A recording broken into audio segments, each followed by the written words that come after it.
So everybody wanted me to do a tier list, and honestly, I have been putting this off for quite some time because I did not know what I wanted my metrics to be. I didn't want to just go into a tier list and be like, oh, it's my own like personal favorite. I actually kind of wanted to have a little bit of subjectivity to this, or objectivity. It's kind of hot and I'm tired, so I'm not sure which one to use there. But I did come up with these three kind of categories that I'll be ranking things in. So we will have engaging, intensity, and the cool factor. And so uh, I'm going to just start diving in. For those of you who are watching this VOD later, this was actually a stream on whatever today is, June 15th. June 15th. And so you are going to be watching a VOD. I will be, chat is here with me. They are going to be critiquing me however they so choose, and or disagreeing and or whatever. So in that case, hello everybody and welcome to the legendary tier ranking. There is a lot of fish here. I'm realizing this now. I did not count beforehand. I should know this off the top of my head, but that's 1, 2, 3, 4, 5, 6, 7, 8, 9, 10, 11, 12, 13, 14, 15, 16, 17, 18, 19, 20, 41 fish that we're about to go rank. Okay. Yes, it is 41. I should know that off the top of my head, but my brain is elsewhere. Um, I don't particularly have a specific place that I wanted to start. I have them in order of expansion, so A Realm Reborn, Heavensward, Stormblood, Shadowbringers, Endwalker, and then technically Ocean Fishing. Because I'm going to do them. I know for a fact I'm going to do Ocean Fishing last because it's a slightly different beast, or we could do it first. I haven't actually thought this through. Much like most of these talks, I just kind of wing it. But um yeah, so here's my categories again. Engaging, which is basically how much do you need to be involved in decision making when you're actually going for this fish. So a fish that is heavily mooched, heavily requires a lot of GP management, that's going to, in my mind, rank a little bit higher on the engaging scale. In terms of intensity, which is the next metric, it is basically how often and how focused do you have to remain when you are actively engaged. So if it's like a really, really focused, but it's like a really short window, then it's not going to be as intense as, say, something that's up for like 12 minutes and it's like super focused the entire way. And then cool, which is going to basically be following the rule of cool. I added this because I think it's just also fun. Fishing is a bit of fun. There's a bit of a fantasy to it. And so I thought we definitely need to make sure that we're including that. There is no weights on these. Like, I'm not going to say like engaging is worth more than intensity. It really is just I'm going to be thinking about these three things. So I guess, yeah, cool metric is a is in fact vital according to chat. So let's let me get started. Let's start with let's start off really easy. And we're going to start with the A Realm Reborn Legends. We will not necessarily have to go in order. We don't have to go from like A Realm Reborn, voice crack, into Heavensward, but I think starting with A Realm Reborn will make sense. And I will also add that I am thinking about this with the current level 90 kit, which I say current as if, you know, it's like modern. In reality, we're about to get a new kit in less than 2 weeks at this point. Because Dawn Trail is in 2 weeks, hopefully. I really hope I didn't just jinx Yoshi P on that. So, anyways, let's get started here. Endoceras. So Endoceras, for those of you who do not know, and I'll do my best to kind of give a rough idea of the conditions as well for each of these fish. For those of you who are just listening in because you think it's cool to listen to, even though you don't fish. So Endoceras is a fish, as I bring up Carby here.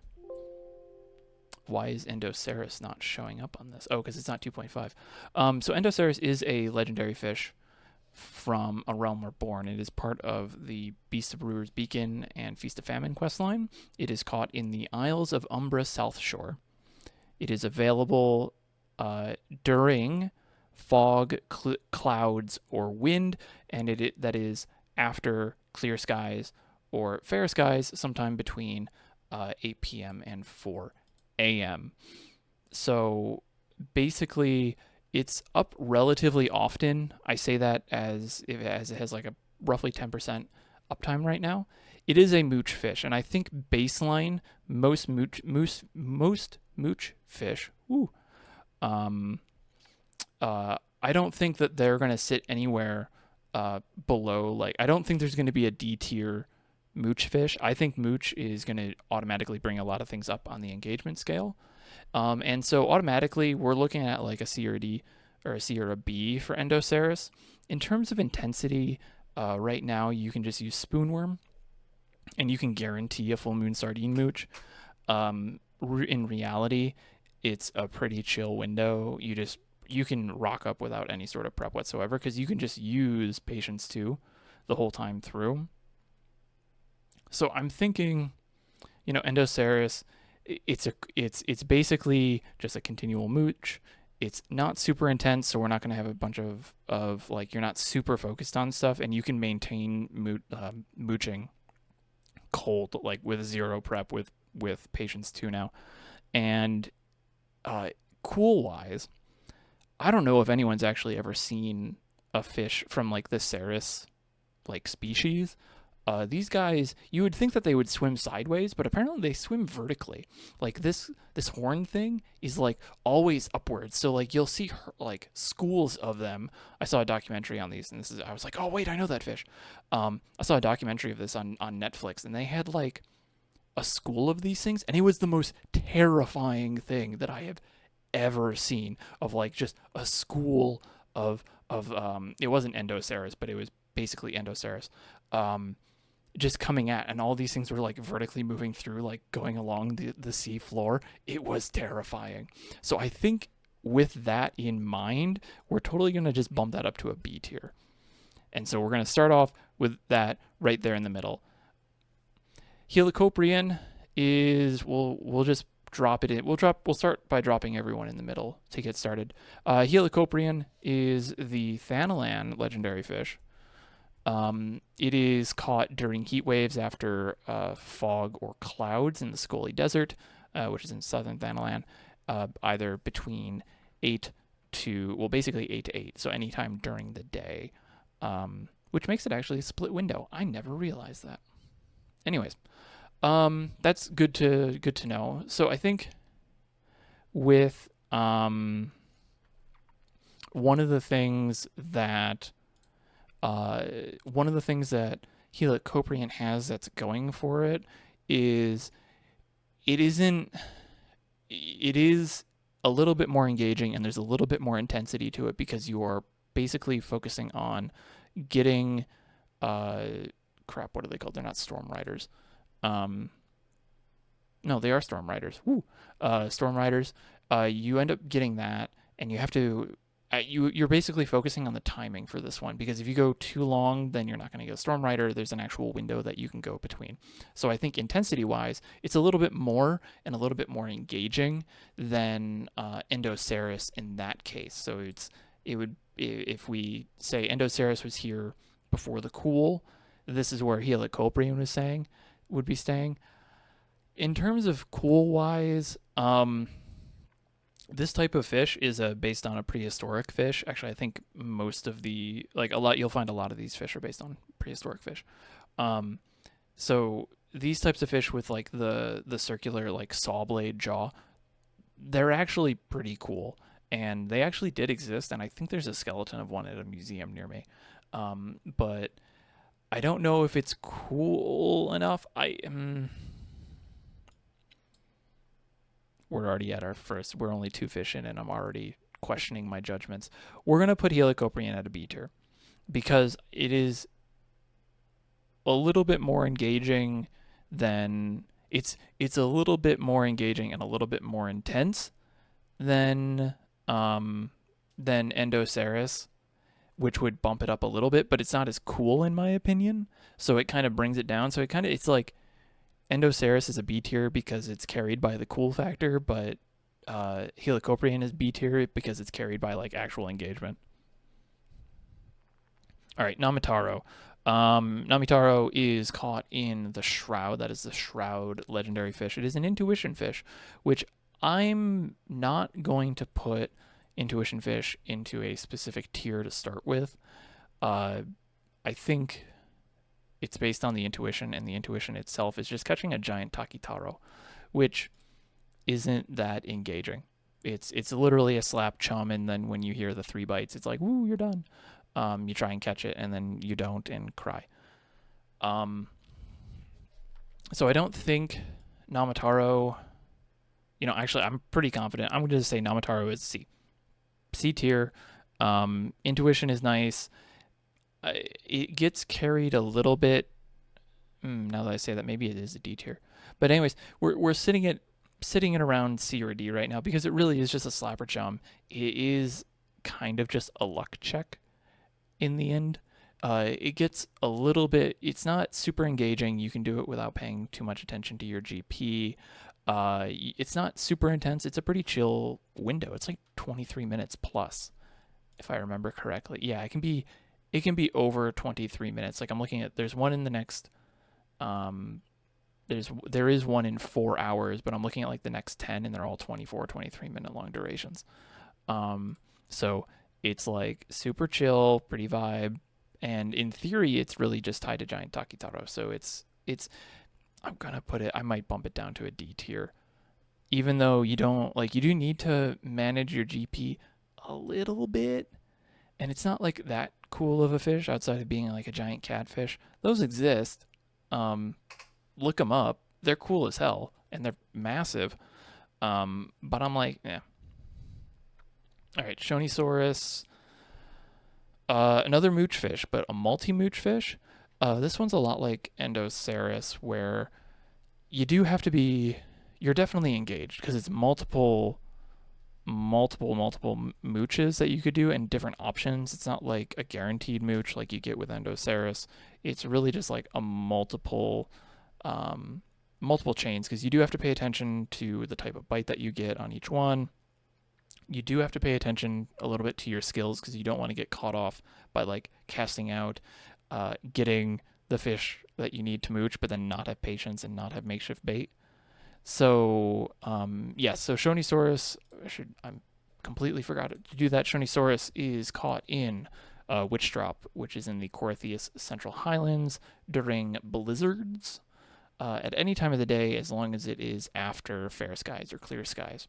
And it is a double mooch, so it's mooches into a cloud cutter, into a mahar, which is a big fish, and that's kind of neat. But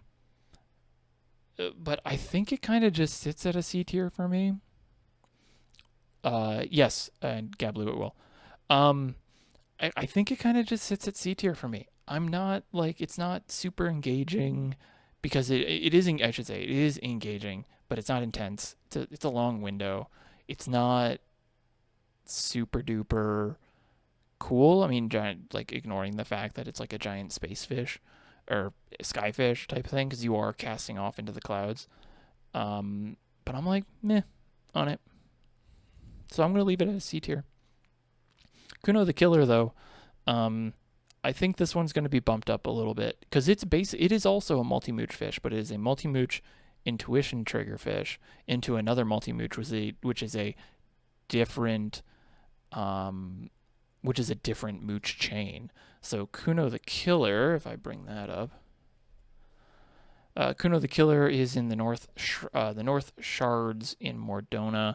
It is technically up all day. However, it is triggered. It is catchable with an intuition off of Canavan, which is only during gloom, as long as that gloom is between 8 and 6 p.m. 8 a.m. that is. And the mooch chain is a little bit different. For Canavan, it's silverfish into a goldfish into Canavan, and then for Kuno the Killer, it's a silverfish into an assassin beta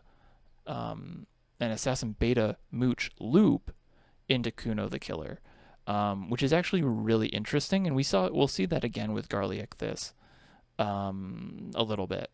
So I'm kind of I might bump Kuno up a little bit. In terms of cool factor, again, it's like a giant catfish. I also called Namitaro a catfish. It is a koi, which doesn't change its rank, but I want to be a little bit kinder to that fish. I think it is not super intense. I do think it is more engaging than both of these because it is a mooch loop. So I'm debating between whether or not it's an A or a B. I am going to drop Kuno the Killer into A, but I may, as we progress, I may bump this around, and I may do that for all of these as well. Just as a heads up, I might be like, I'm putting this one here. We need to move it down. So I am giving myself that right, and if you don't like it, sorry. Okay, so the last legendary, we have Nepto Dragon, which is Nepto. I'm just gonna drop Nepto. It is either a D or a C tier legendary, and I'm gonna leave it at D to start.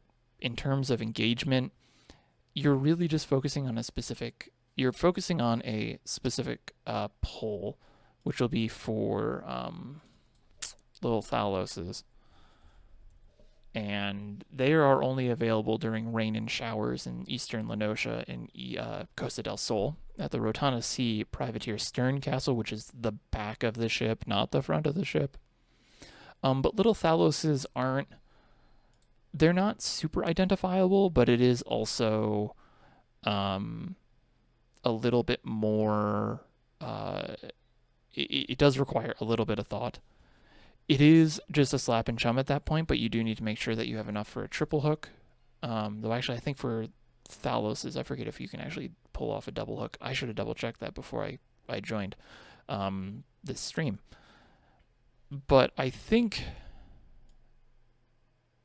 what's going to bump it up to a C tier is something that Calf you just posted, which was, Nepto does have the most dramatic weather of for catching all of these things at least. It is like super intense. You're on the back of a boat, and then you also get to see it. Also, that's something that you don't get to see with the other legendaries or any other legendary fish, really. Is you get to see it like in its full scale, and it's huge. It's massive. So I think I'm gonna leave it at a C tier purely because it's just cool to do. So that's the Realm Reborn legendaries, and that only took 17 minutes. And those were the easy ones. I'm going to grab a drink of water, and we're going to move on to the next one. If anyone wants to make a suggestion on which expansion we go to next, please say so. Okay. Let me think. Where do we want to go next? Which one would... Who do I want to save last? Calf is saying Stormblood. Stormblood is... potentially a very good one to go to, yeah. The issue is now that we've done, honestly, I think if we did all the easy, we've done almost all of the easy ones. The rest of these are going to be kind of challenging. I guess we're just gonna, I'm going to say, instead of Stormblood, let's just go in order. So we're going to go on to Charibenet, which is, I know, a fish that a lot of people do not like. You are actively engaged with Charibenet. Charibenet is, or I believe it's actually Charibenet. We were talking about this in the Fish Court the other day. It is very active and actually pretty intense because it is a multi-intuition fish. Because, and when I say multi-intuition, I'm saying that as you can get multiple intuitions per window. It's not like Lancet Fish, where you get one intuition and that's it. You are not getting another one that window. Or like Cinder Surprise, where it is very likely you are only going to get one intuition for the entirety of the window. Charibenet, and actually a lot of Heavensward fish are multiple intuitions per window, and to me that's very engaging and very intense. So we're probably going to see, I'm just going to predict this now, there is going to be no, I don't think there's going to be a C or a D tier, maybe a C tier, but I'm guaranteeing there's going to be no D tier Heavensward Legendaries. So let's start with Charibenet, which is automatically going to be bumped up to a B. for me because it is very engaging. With Charibenet, you are fishing in one of the Corythiuses. I can never get them wrong right. Corythius, Corthus, Western Highlands in Clearpool, which is the cave up in the northeast corner, almost north corner, during blizzards between midnight and 3 a.m. It is a mooch off of a ice fairy, and it is also triggered by catching 5 ice fairies. So you can get multiple intuitions per window, but you have to go a little bit careful. You have to be a little bit careful because the Abelathian smelt can, in fact, bite at the same time. So you're definitely dealing with a lot of active, GP management. There is risk involved. And it is very active for that whole, it's like a 10-minute window. What is it, 11 minutes, I believe? Let me look. What's the thing? 8 minutes. Sorry, I cannot math. That whole 8-minute window, which is pretty long to be very actively focused. Not the longest though. I already know what an S tier fish is going to be, and we'll get there. So I think that bumps it up to A, for sure. I think Charibenet, pure A tier fish, ignoring the fact that it doesn't bite very often and it does slip a bit. In terms of, I think, rule of cool for this one, it is kind of cool because you can kind of see the fish in the pond. Like, you can see what they look like. I don't know if I would say it's really cool. I don't know if it's cool enough to bump it to A tier, but I'm almost tempted to say it's an S tier fish because you can have multiple intuitions per window. I am a big fan of multiple intuitions per window. And we'll get to that. I don't know if Charibenet is going to be our first S tier. Why don't I move on to Sea Butterfly, which I think is going to be comparable. Sea Butterfly is caught on Moogle Island in the Sea of Clouds during clear skies from 5 to 7 a.m. And it is a intuition fish which requires 3 scorpion flies and 3 sky fairies, and it is caught with giant crane flies. I almost said diadem crane flies, and that is wrong. Cool wise, I don't know if anyone's actually ever seen what sky fairies are a real thing. I don't know if anyone's actually ever seen them before, and go and look them up if you haven't.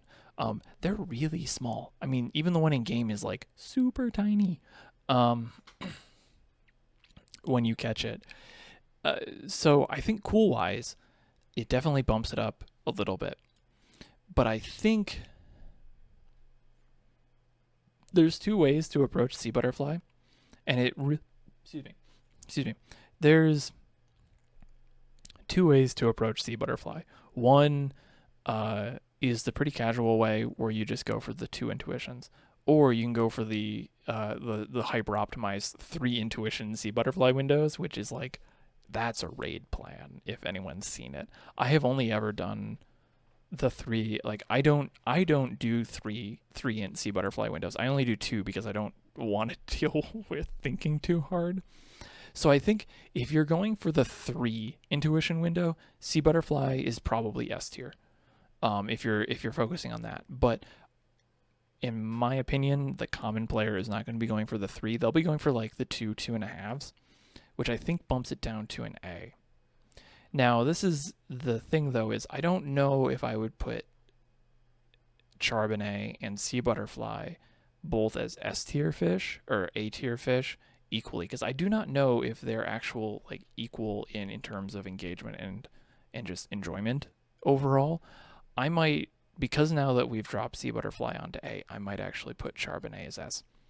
I think Charibenet is definitely a very, very good and very almost perfectly designed legendary fish in Final Fantasy. And I think even because even though we're not measuring on it, it has lasted as a fun and interesting fish since it was added in Heavensward. And that's what, 7 years now or something like that, or like almost 7 years that it's been added, and it's still a genuinely interesting fish and genuinely fun to go for. I think Sea Butterfly as well, it has grown in its own way, especially with the metal spinner tech and the hyper optimized 3 intuition windows versus like the 2 intuition windows. Um, so I think that that is genuinely kind of like I think Charibenet is just a little bit better than that, but I think Sea Butterfly, they both actually have gone through some pretty interesting changes, but not lost their interest. Romdelopterus. So Romdel is caught in the Churning Mists at Tharl Ashkum, I believe, if I remember my dragon speak lingo here. Um, Tharl Unkash, I got that backwards. It is caught during gales from 5 to 8 a.m. and it is you need 5 rudderfish to catch to get its intuition, and it is also mooched off of rudderfish. Originally, I thought Romdelopterus was actually like ridiculously hard. Um, the more that I've actually caught it, I think I've probably caught this fish 8 or 9 times now, just across like 3 or 4 characters. It's it is yeah, it is they have like that little small shelf. It is okay. Um, I think it is in terms of engagement, like everyone complains about storm chasers, which if you don't know, storm chasers are another fish in that fishing pool, and they bite like almost instantly, and they're a ferocious bite, so they always throw you off, and so you're actively having to pay attention.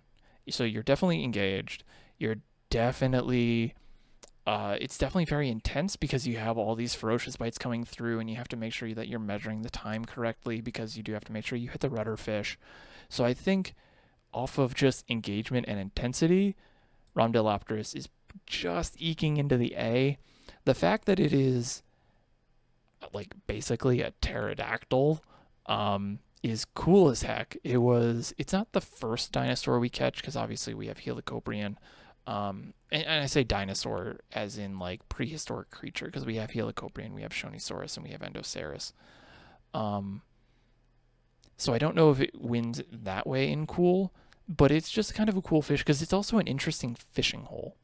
I don't know if anyone's actually like sat down and looked at Tharl and Kosh and like where the bite times are, because like you have storm chasers like immediately at the beginning, and then like you have blood chaser, which is a little bit longer but before 10 seconds, and then you have cobra fish are in there somewhere. Let me actually bring up that list so I can verify what I'm saying. I think the brown bolos are in there too, which is a levy fish. I remember that because I made money off of them back in Stormblood, I think. Um, yeah, and then you have oh boy, you have Romdel off the Mooch. You have Nyctosaur. You have the Cobra fish. You have brown bolos. You have, is that Manisail? No, yes, Manisail, which is in multiple different fishing holes in the Churning Mists. And then you have Sky Fairy, which is a common mooch fish, believe it or not.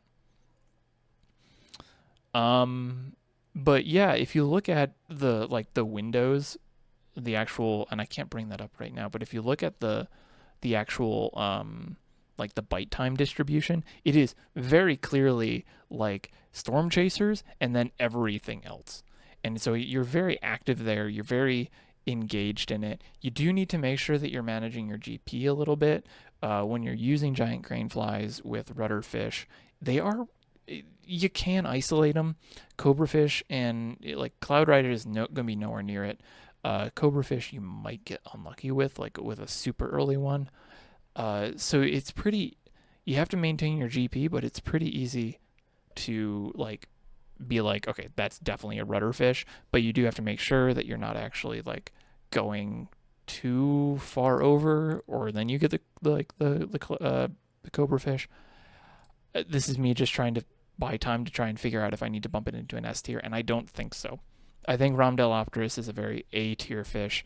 It's also really cool because it's named after an Elezen. that gave us the Ramdell Codex, which is what classified all of the game's creatures. If you didn't know, fun fact. So I think I'm going to sit Ramdellopterus at A. So next, that would then give us Problematicus, which is another moochfish, another multi-intuition, and it is pretty much probably one of the coolest fish fantasy-wise to think about.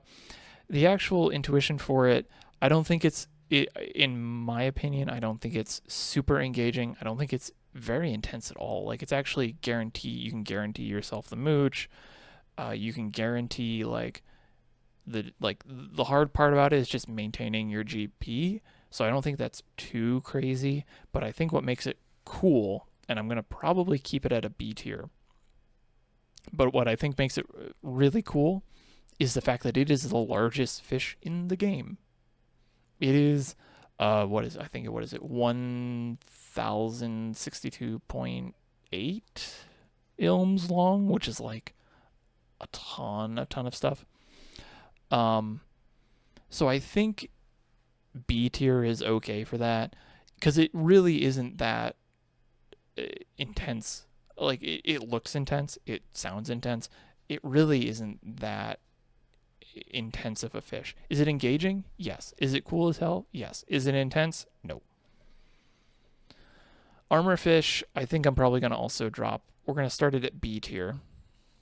So Problematicus, I forgot to say, Problematicus is caught in Dravanian forelands during either cloud or fair skies between 10 and 3 p.m.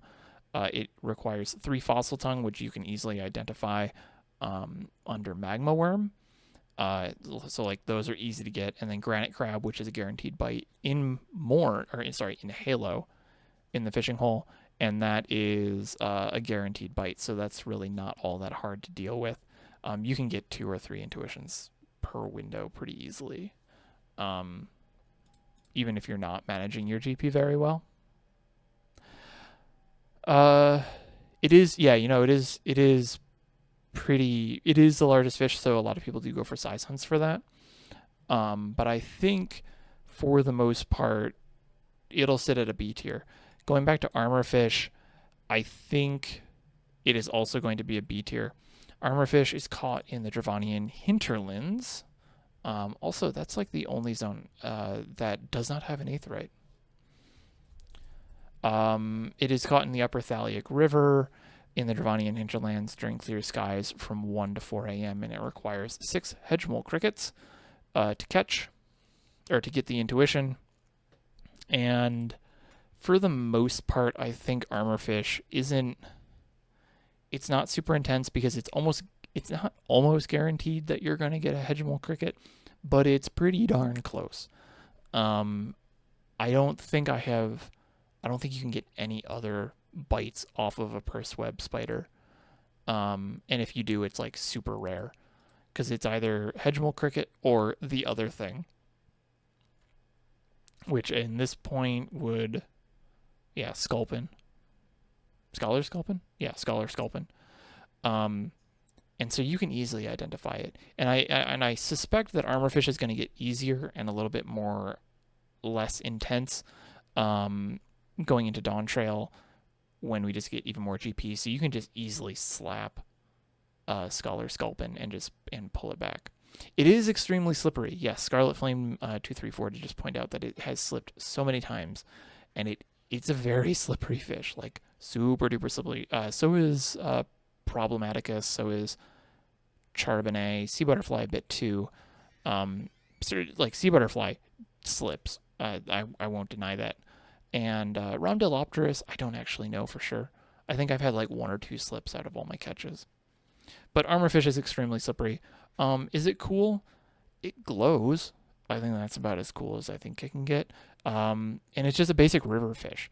Like you're not really doing too much with that. It's not like it's a cool setting or anything. Like, you're next to Alexander. Spoilers.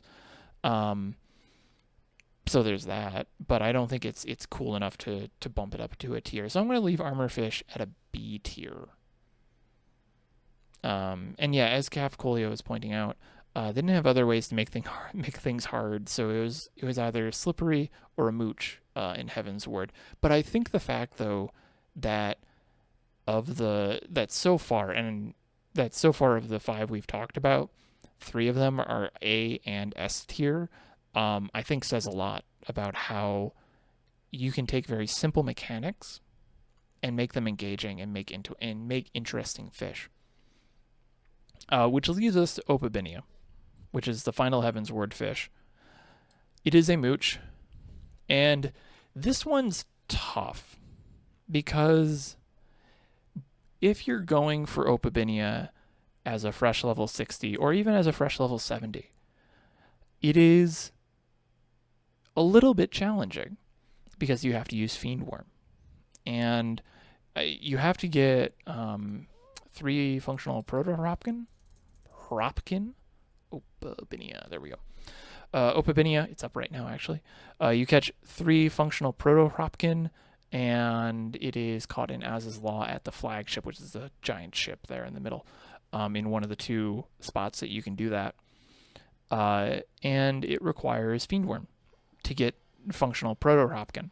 And until Shadowbringers, until Shadowbringers, that was what you also used to get the platinum fish, which is what you would need to mooch into Opabinia. So it's a mooch fish, which I think, it puts it at maybe a B tier right now. But this is where it gets a little interesting because in theory, and technically, if you don't have the Sky Builder's tools unlocked, which requires the completion of the Shadowbringers main story quest, you can't get signature Skyballs to guarantee the platinum fish bite, which means you have to use the functional not the functional Proto-Hropkins. You have to use the Fiendworms to get the platinum fish. Metal Spinner might also be an option, but I haven't tested it because we have signature Skyballs. It's a guaranteed bite. So I think this one's tough because I don't know if I want to split it. And I don't even know how I'm going to handle that right now. But there's Opabinia before Shadowbringers, which I actually think is a little bit more interesting because you don't have the guaranteed mooch. So during the actual intuition, you need to be very careful with how you're mooching and what you're actually doing. You can buy Skyballs off the market board. That is possible. You can be traded them, which is why I'm probably not going to split this one in 2. But I do want to acknowledge the fact that if you do not have access to that, or for some odd reason you just don't think to check the market board, or don't have friends to give you them, that is, that's going to make it a little bit harder for you. Beyond that, it's functional Proto-Hropkins are basically just a slap and chum fish. And then once you actually get intuition, you just swap over to signature Skyball, and you just mooch. You can prep Angler's Art stacks. You can use Patience. It's a precision hook set fish. That's fun. Much like Charibenet and Sea Butterfly are. I say Charibenet, but I should probably double check that. It should be based on its size. Yes. Yeah. So Charibenet, Sea Butterfly, Opabinia, Armorfish. They're all precision hook set ferocious bites. I kind of want to leave. I'm torn here because I don't think Armorfish is the same level as Opabinia. It's cool though. Let me also say that it's cool as heck though, because this is like a prehistoric creature. Opabinia are really is like really neat, and it looks weird as hell if you ever look it up online. And for what it actually looks like. So maybe it can sit on a B tier because it's just cool, but that's about as far as I can take it. It is like, if I could, it would be like a B.5 C tier. Like it would be somewhere in between here, because I don't want to say it's the same as Armorfish, but it kind of gets carried because it's cool as hell that you're fishing off this thing in like a giant ship in a sky, pulling it out of like polluted magic water. So I might just leave it at a B tier for now. Yeah. I should also point out, because Calf also brought it up for Problematicus, and I did not acknowledge it. Problematicus and Opabinia did originally require fish eyes as part of their intuition requirements. For Opabinia, you needed it to catch functional Proto-Hopkin, and it was a nightmare because you could also get it for Barrel Eye, I believe. So you would it was potentially you could have wasted like half your GP getting the wrong fish eyes. And then for Problematicus, you would use it for Fossil Tongues. That was obviously removed in patch 5.2 when Fish Eyes was reworked to its now current mode of just removes the time requirement for fish in Stormblood and previously or soon assumed Shadowbringers or ahead, specifically for Dawntrail. So that is something worth noting, but it isn't like I said I was going to do it on the current tech and the current kits, so that's kind of where we're sitting at now with this. So I think we're going to leave Opabini at a B tier. I may go back on that. I don't know if I would consider it at the same level as some of these other ones. I'm also now questioning whether or not I want to have Endoceras at a B tier because it might be a C tier. So I'm not sure. I am not sure at all. So we're going to move into, I'm going to take a quick drink of water and we're going to move into Stormblood unless somebody gives me a good reason to jump Stormblood over into like Shadowbringers or something. This one is, we're at 42 minutes so far, so that last one took like 25 minutes just to get through Heavensward, and we haven't even hit the super controversial fish yet. Like, I think most people will be like, yeah, Charibenet is difficult. S tier fish, good. Sea butterfly, A tier fish, good. And then I go like, I think Stethocanthus is another S tier fish, and here's why. And then people are like, wow, okay, this is okay. We'll fight you on that one. Heavensward did have great legendaries, as Rose Embercrest is saying in chat. I really enjoy going for the Heavensward fish. It was one of my goals, but I never got to it in Endwalker to fish the Heavensward Legendaries without using some of the new kit. Okay. So let's talk about the Stormblood fish, and I'm going to intentionally move these around. We're going to get to Stethocanthus and Ruby Dragon later. Because I know people... Ruby Dragon, I think people will agree with Ruby Dragon. I don't know about Stethocanthus. So anyways, Xenacanthus. It's a simple slap chum fish into a mooch, then it slips and you just repeat it. It really isn't that hard, especially with the current kit. I don't think it's that interesting. I don't think it's that cool of a fish, even though it looks neat. It's an aquarium fish. It has a little horny horns coming out of it. But I don't think it's that great. That is like Xenacanthus is probably gonna be like the easiest Stormblood fish for me to rank. Easy C tier. Slap, chum, you miss the mooch, repeat over and over again. I don't know if it's a luck check because you do need to have some GP management. If I thought it was just a pure luck check, I would put it at D tier. But for the most part, I think Xenacanthus is like, eh. It isn't. It's up often. It's up for like, is it engaging? Yes, because you are doing so with Xenacanthus. I'm getting really bad at listing out the conditions here. Xenacanthus is caught in the Tim and Beck in the fringes between 4 p.m. and 8 p.m. It is a mooch off of a hardhead trout, which is a ferocious bite that is easily isolatable, and is caught also then using stonefly larvae. It's a slap chum fish. And by slap chum, when I say that, I basically mean you slap the most common biting fish, and then you don't reel in anything until you get the ferocious bite, which you know is going to be a hardhead trout because it's the only one there. And then you just mooch it, and it either gets away or not. It's a really high slip rate too, for Xenacanthus, which I don't hate. A lot of fish, as some folks might know this, I fish in real life, and one of the things that I've been learning about is how do fish get away, and like how is it hard, like what makes real life fish difficult to catch. And for example, gar. One of the things that make gar really difficult is the fact that their jaw and like their whole mouth area is super duper bony, and so it's very difficult to get a hook. So they might actually like to actually get it hooked, because like they might eat the bait, but then you really got to have the right type of hook or the right numbers of hooks. Sometimes people use treble hooks, which is the 3 hooks on one. Some people use those just to increase the chances, but because it's so bony, it's hard to actually like get that hook set. And I think that that's why Xenacanthus is so slippery, because in real life that type of fish would have a very bony mouth, which would make it hard to actually get a hook set. So slip rate 91.6% currently is the estimation on Xenacanthus, which I think is one of the slipperiest.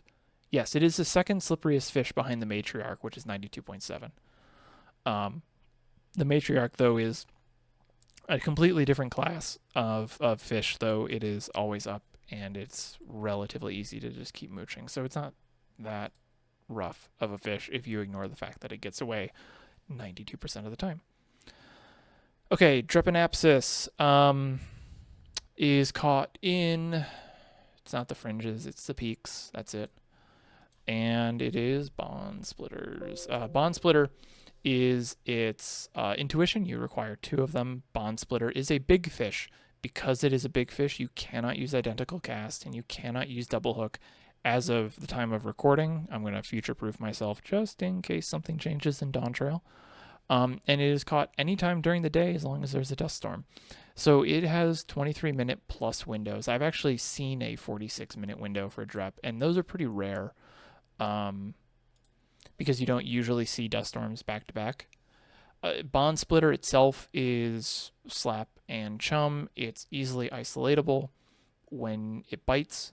During the intuition, Drepanapsis is a little bit also of a slap and chum type of fish. It gets interesting if you decide to go the optimal route, which is slapping, I think, blue claw shrimp. You slap like one of the shrimps in there. You don't slap the Bond Splitter. Because the Bond Splitter would then be the only other ferocious bite. But Enid shrimp, that was what I was thinking of. But most people will just slap Bond Splitter because it's easy. It guarantees that you know the next fish is the next ferocious bite you get is going to be Drepanapsis, and it just works. Like that's kind of the thing. Like it just works. It does break your line a lot, because it is lure based. You do end up getting a lot of line breaks. I think it's cool though. That's the thing. It's a jawless fish. It's the only, as I look through all the legendary fish really quick so I don't forget, ignoring the fish that are like Lopoceros elegans, which is clearly not might not actually have a jaw. And I'm going to put these in a specific order. It's technically the only jawless fish, and for now, and I think that's kind of cool. So I'm going to leave it as C tier, even though it basically would be the same. It's basically the same experience as Namataro.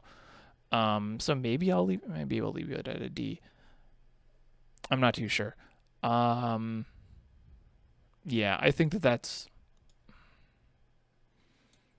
It's not intense. It's not that engaging. It's not that intense. You just gotta watch. Like as long as you have like a cordial available. Like if you just don't use a cordial, you're fine. Like your GP's not gonna get screwed up too much. If you don't use surface slap, it's still fine. It's not that bad of a fish. It's pretty generous. So I'm actually, and even though it is cool as hell, I'm gonna leave it at a D tier. I think. Sorry, buddy. Warden of the Seven Hues, though. Interesting fish. It is not a mooch fish, but its intuition fish are, and up until we had sidereal whale, and I'm sorry for the error noises as I'm failing to type into Carbuncle Plushie here. Warden of the Seven Hues is caught at any time during the day. However, its intuition fish are the ones that have conditions, and you need 3 indigo fish, 3 firelight goldfish, 5 green prism fish, all of which are mostly caught between 0 and 8 a.m., or if it's a green prism fish, it will be caught between 0 and 16, midnight and 4 p.m. During clear or fair skies, after fair skies, using stonefly larvae. The indigo and the firelight prism goldfish are both mooches. However, they're pretty much isolatable because they're the only weak bite off the mooch. Also, a fun fact on these guys, if you're using fish eyes to catch indigo and firelight goldfish, you only need to use fish eyes to get the violet and red prism fish, because technically indigo and firelight fish are always available. It's the mooch that isn't. So it's the violet and the reds are the ones that are actually the ones that are tied to the conditions. It's just listed a little bit differently on Carby. So just fun fact on that. So if you're working on fish eyes, you don't need to get the mooch during the fish eyes. You can just wait until, like, if you get it at the end, it's fine. So I think its prep is interesting. Its prep is engaging. It's not super intense. I don't think it is super difficult. It is intricate, though. So I think that maybe will bump up the engaging factor. And it is cool as hell. I think Warden is a pretty cool fish. Giant rainbow koi. Looks great in a tank. Classic aquarium fish. And so I think that that's pretty cool. I think the area that you fish it in, which is Prism Lake, is also pretty cool. So I think because once you actually get, my cat is meowing, I apologize if you hear that. If you just look at the prep, it's like a B or A tier fish, but I think it gets brought down a little bit because once you actually get the intuition, it's just a slap. It's like just a slap chum. And there's so many tricks now that you can use to have a ton of advantage. Like you can wait until the green window's closed, and then you can basically only have blues and yellows in the pool on top of having Warden. Or you can just hold it and wait. Like Identical Cast, like this Shadowbringer has brought about all this weird new crazy tech for a lot of these fish and made it a lot more accessible and a lot more gives you more options to actually have like interesting, full and engaging windows.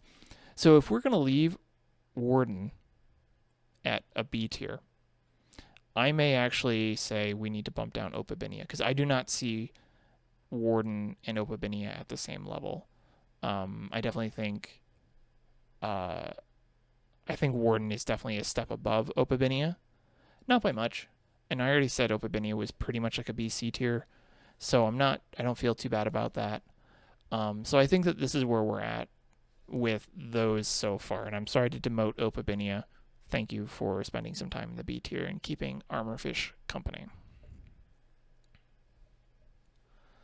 Unconditional.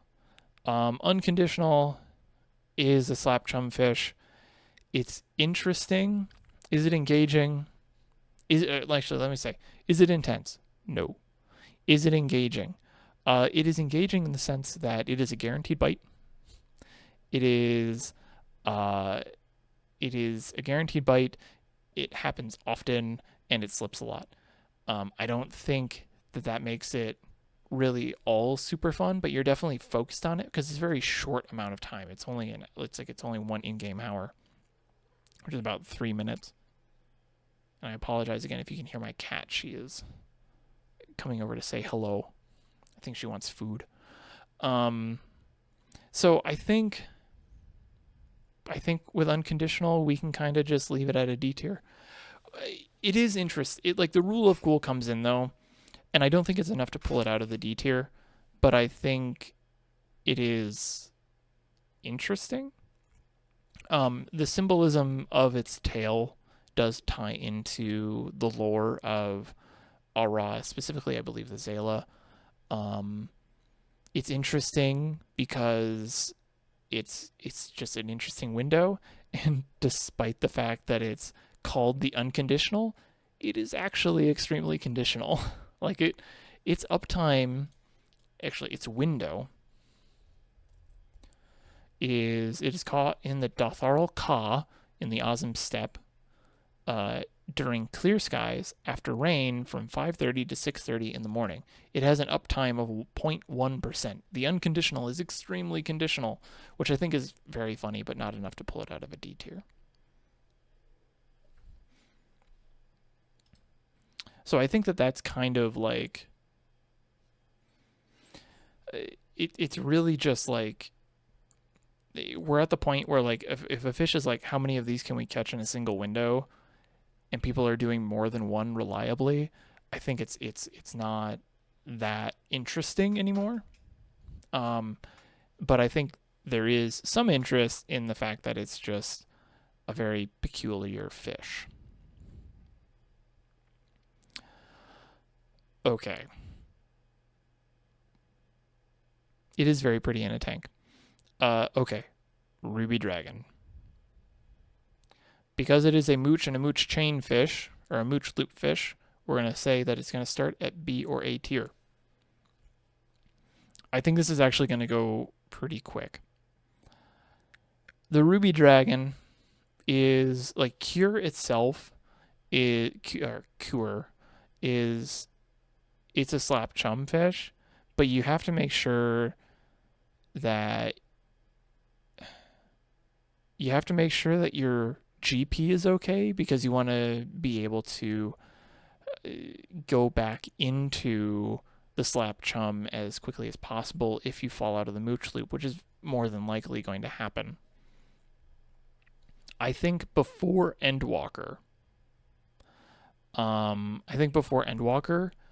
Ruby Dragon, definitely engaging, definitely intense, because you had to manage Patience 2 GP and slapping and chumming.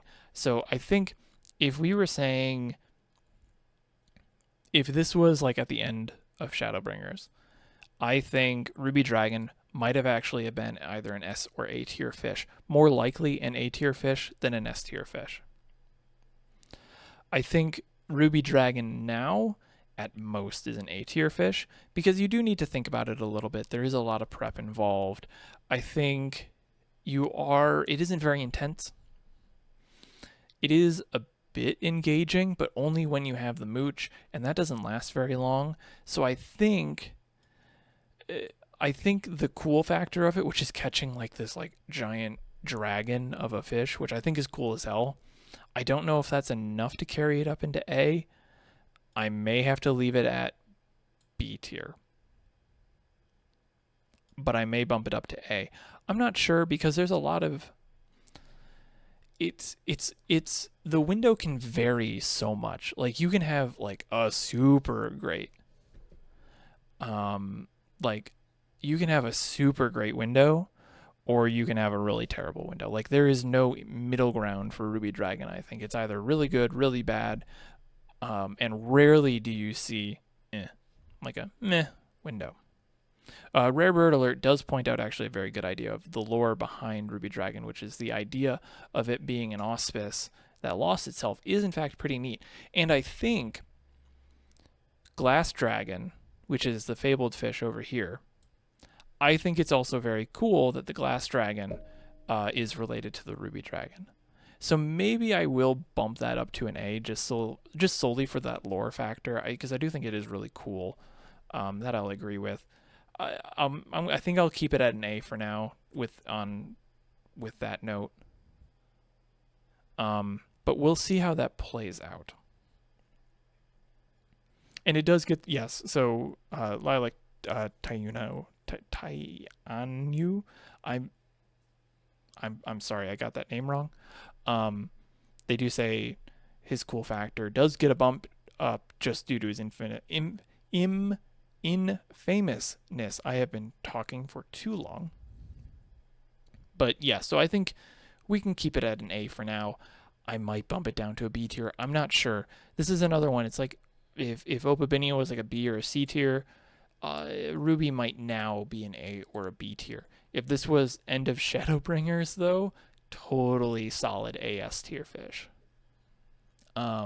Which I think would be really spicy thing to say at the end of End of Shadowbringers. But I think now putting Ruby Dragon as like an A or a B tier fish, most people would be like, yeah, okay. Okay, Stethocanthus. Stethocanthus is a constant fish where you're constantly having to work to manage your GP. You're constantly working to make sure that you're going to be using your GP correctly. Your GP to double hook correctly and based on timing. You have to manage, you have to manage your resources very well. And on top of that all, it's kind of cool because it's another prehistoric fish with a bunch of salt deposits all over it. I think Stethocanthus, I'm putting Stethocanthus as an S tier fish. Even though a lot of that is carried by Sculptor.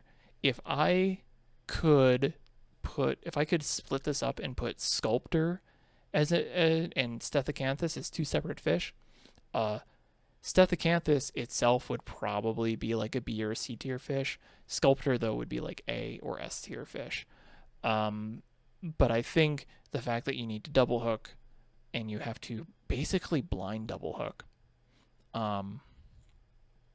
almost blind double hook. There is one time when you can be like, this is a guaranteed Sculptor, and it's anything after, I believe, 31 seconds off the rock salt fish.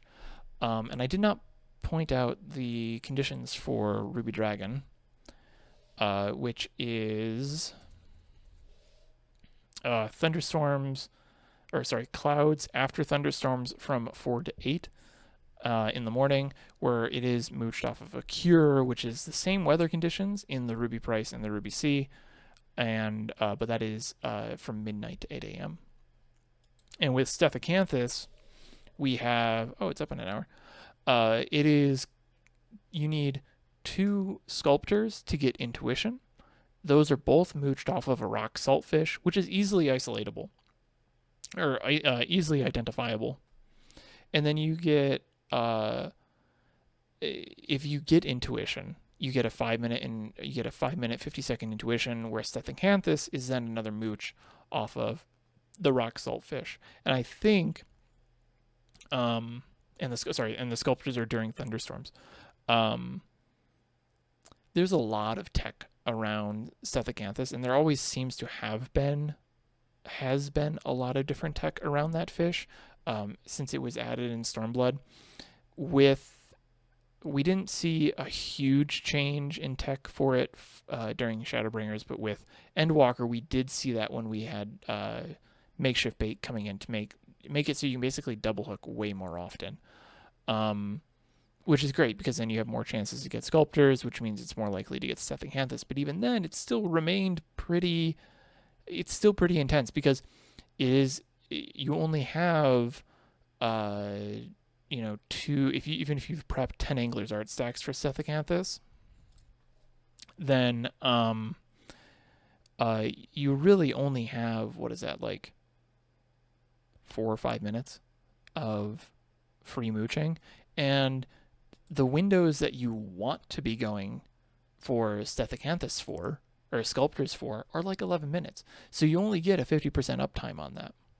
And you have to be, every time you mooch, anytime you get a ferocious bite over 23 seconds, you're going to be using double hook.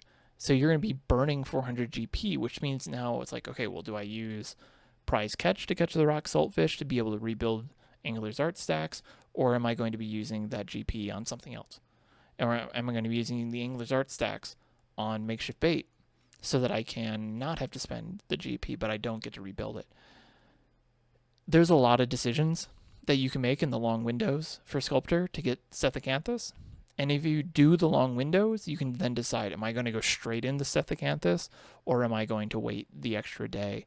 And even then, you're kind of stuck because you have to deal with the mooching all over again. You don't have the chance to prepare for, you have no chance to prepare an Angler's Art stack. So I think there's a lot of thought. It's a very engaging fish. it can be very intense during these windows because you have to be actively, actively paying attention to the timings and your resources. And I think it's just a generally cool fish and a very generally cool location.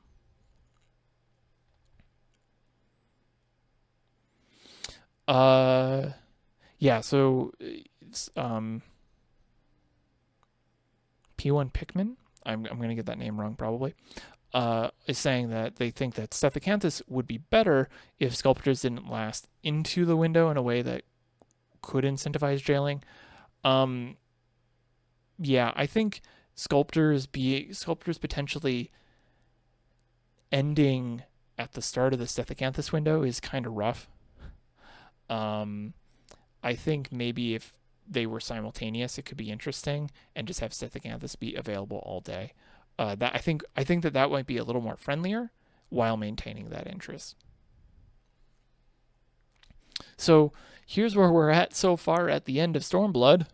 Hooray!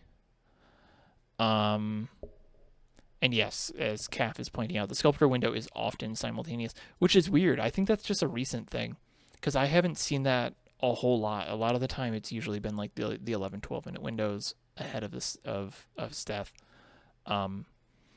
But yeah, this is where we're at after three games worth: Realm Reborn, Heavensward, and Stormblood, and we still have some of the spicy ones left.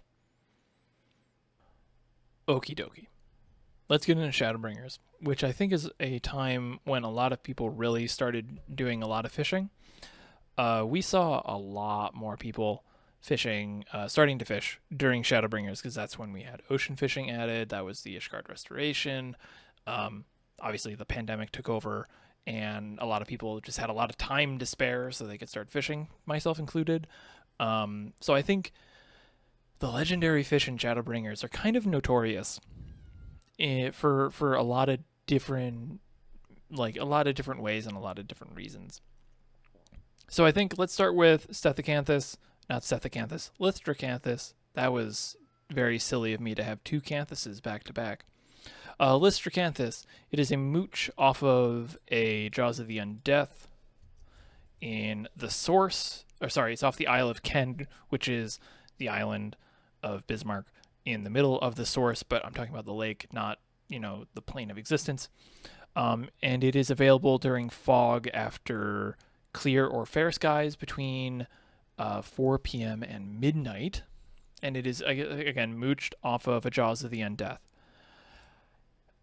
I don't think fishing for Jaws of the Undeath is very engaging. It's a slap chum. Or it can be if you slap Vice Draw, because then that guarantees that the next ferocious bite you get is going to be a Jaws of the Undeath. So at that point, it depends on how you actually fish for it. If you go the optimal route, you would slap, forget what it is exactly. It isn't, the optimal slap isn't actually Vice Draw. That's kind of the funny thing. Because the Jaws of Undeath bites within a certain window that doesn't overlap with Vice Draw, you can isolate it a little bit better. So, nope, that's not the bait I want. That's the bait I want. Yeah, so I think at that point, the ideal slap is actually floating saucer, clean saucer. And you slap clean saucer, and then you just reel in any ferocious bite before 25 seconds. Because anything after that is going to be a Vice Draw, but not the Jaws of Undeath. So if you go that way, it's a little bit more engaging than not. I think, though, in the end, we're looking at, basically, it's just another Xenocanthus. Like, that's it. Listracanthus is basically Xenocanthus of the source and an angry purple lizard. That's basically it. I don't think it's a super cool fish. It is a prehistoric fish, as all of the Canthus fish are in this game. But I think that that's about it. I think it's just a sea fish. I think it's a C tier fish. That's about it. That's it. All I have to say on that. Aquamaton, on the other hand. Aquamaton, though, we're sitting at like a B tier to start. I don't think Aquamaton I don't think Aquamaton goes much less than that. It could be better. It's a really cool, like, fish thematically, as Scarlet Flame is saying. Yes, cool wise, it is the only. As I say this, I need to double check all these. Yes, it is the only quote unquote inorganic fish, because it's a robot. It's an automaton built by the dwarves to do underwater mining, and when they put the fish into the water, it was so excited to see open water, it swam away like a happy puppy, never to be seen again.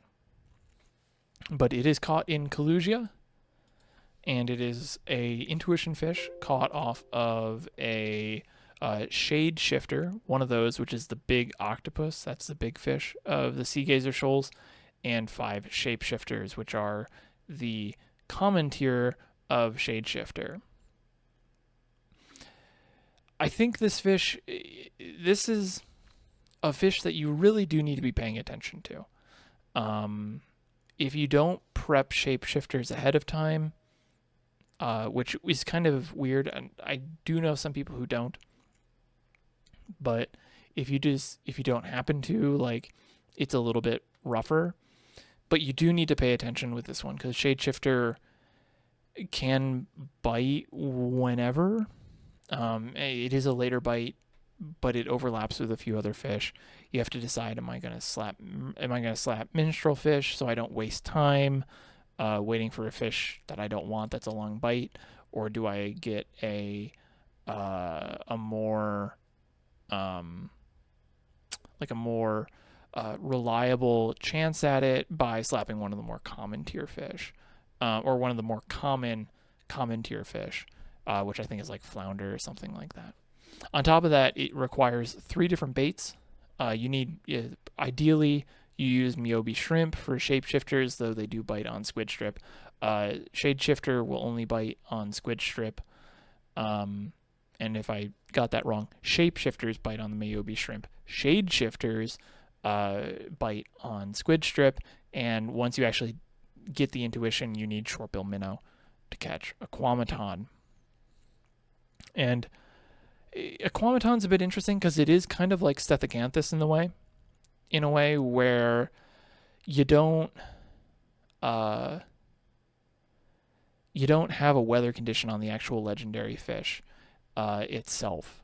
It can technically be caught every day. The weather condition is tied to the intuition, which is tied to shadeshifter, because that has the intuition of being only available during gales after clear and fair skies from 10 a.m. to 2 p.m., whereas Aquamaton is available any time of the day, any weather between 10 and 4 p.m., which is to account for enough time so that if you get intuition in the last cast of Shadeshifter, you actually can get a full intuition for Aquamaton at that point, because you can't hold them unless you can't hold intuition for whenever you want to trigger it unless you don't get the shapeshifters, which is why some people don't actually go for shapeshifters initially. They'll just be like, I'm just going to go for a shadeshifter. If I get it, great. I'll jail it. I'll pick up my shapeshifters. I'll go into the Aquamaton window in an hour with full GP, fully prepped. Some people will go into it with full shapeshifters, and if they get a shadeshifter, they'll go through the whole window, and then they'll try and get a second one. And if they do, then they can go and be like, all right, let me go prep the other ones, so they can get a second intuition the next day, Eorzean day, that is. So I think it's a pretty interesting fish. I think what's going to bump it up to an A tier for me is it's kind of fun, and it's just a really neat fish. I think, like, just lore-wise, it is the only inorganic big fish. Let me re-clarify that: big/legendary fish, because as the Warbo pointed out in chat, there are a few other inorganic fish in general, like the Goblin Mask from ocean fishing and the Magic Bucket. So I think it is the only inorganic big/legendary fish, which in itself makes it actually very cool, very interesting, and it's an aquarium fish. It is a adorable aquarium fish. I think it was, I think when it came out, it just overtook Warden as like the go-to fish because it's a medium size, so you can have multiple of them in a single tier 4 tank. You can have 3 of them in a tier 4 tank, and they can just move around and swim, and it's really cool. I think the fun part though is also because you can mix and match aquamatons with other fish too. You can get some really interesting combinations. Like you can have like a full tank of just legendary fish where you have like unconditional armor fish and aquamaton. And I think, what was the other one? I think that was it. Yeah. So like those are like, you can put those 3 together into a single tank. Pretty fun. No. All right, let's move on to Cinder Surprise. Cinder Surprise. I think this is going to be a really easy one. This is something that I don't think a lot of people will be all too concerned about. And give me one quick second here to take another drink of water. Okay, sorry about that. It is toasty in here. Cinder Surprise. It is caught in the River Sand in Amarang. It has a 0.1% uptime, and it is caught during heat waves after dust storms from midnight to 2 a.m.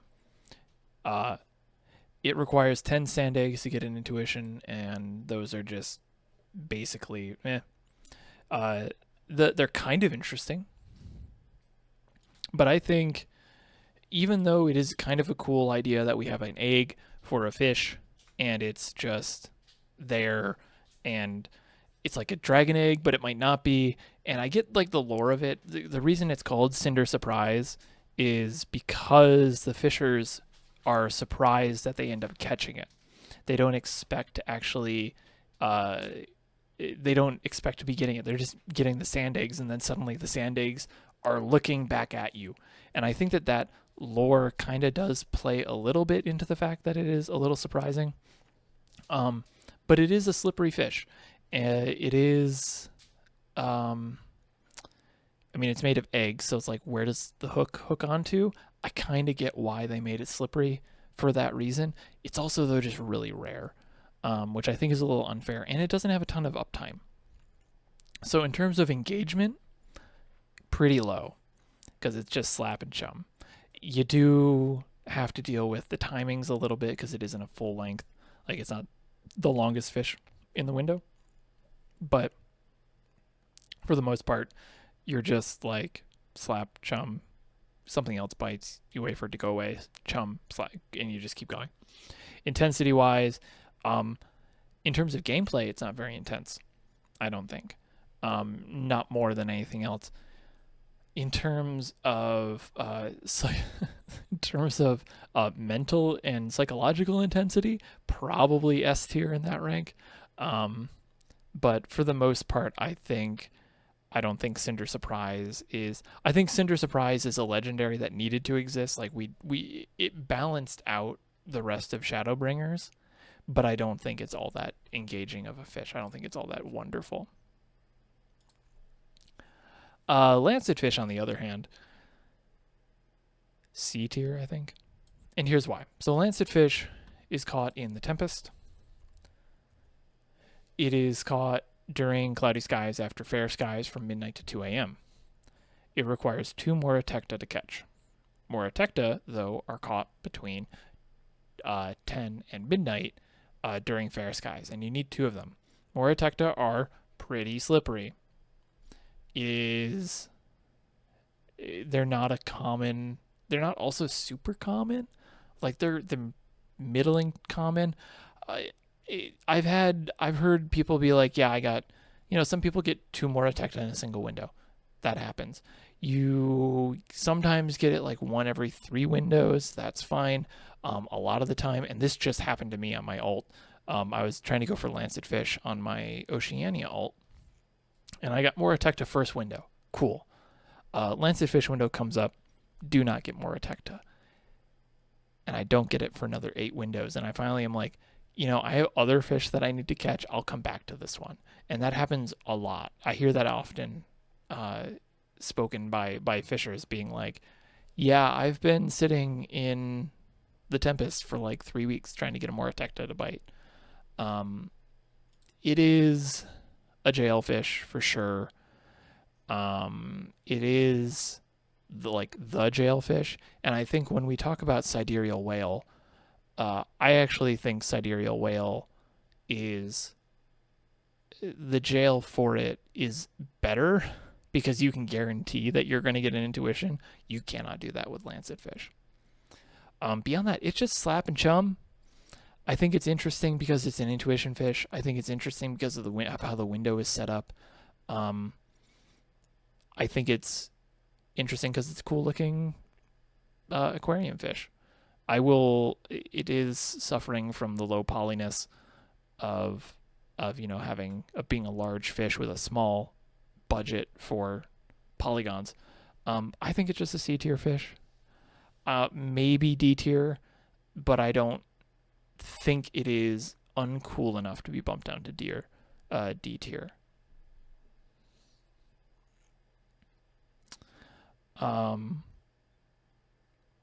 Okay, let's just go into the last two fun ones here. Aelid's Gone. Aelid's Gone. Slap and chum. A bit of a timed fish, so it is going to be a little more interesting.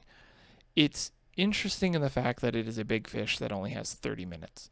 And I'm going to talk about Furcacuata, something like that. It is a very fun quick window. I think the fact that it is a low intensity legendary is actually a benefit in this case. It isn't I don't think it's super engaging. It's not slap and chum engaging. Like, I don't think it is like with like Namitaro or Trepanapsis. I think it is just another C tier fish. I don't think it's much more than that. I don't really think that it's going to be a B tier fish. I wouldn't consider it like the same quality of legendary as Warden, and I definitely would not put it up there in terms of, like say Ruby or Aqua. Definitely not Stethecanthus. I could make an argument that it would be like here. Like I could see maybe it would be a B tier, but beyond that, I think it's going to be pretty much sitting at a C tier. Some people are saying in chat that it should be an aquarium fish, and I agree with that. If it became an aquarium fish, maybe I would bump it up to a B. All right. So Aelid's Gone, also just to continue that before I forget, Aelid's Gone has it currently has a 0% uptime on Carby. It's also up in 14 minutes, by the way, for those of you who need it and are watching this live. It is available from 11:30 p.m. to midnight during clear skies after thunderstorms in Long Mirror Lake in Ilmeg. If they did not change chum canceling, I might bump this up to a B.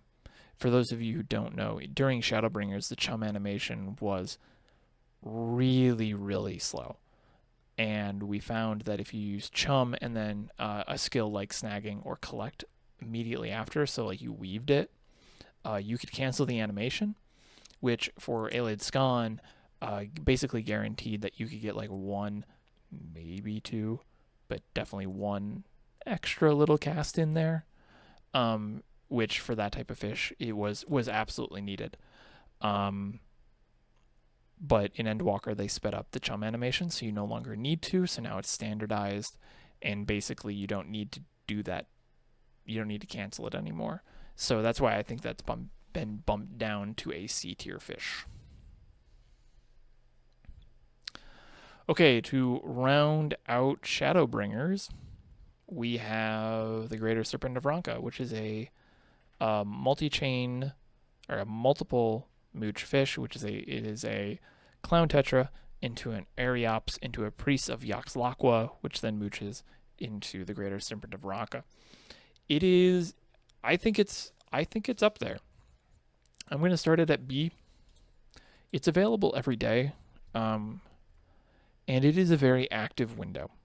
It's only available from 10 a.m. to noon in Lake Tusimekta in the Raktika Great Woods, and it's kind of like it is a very intense, very intense 5-6 minute window that you're actually going to be spending, because you have to.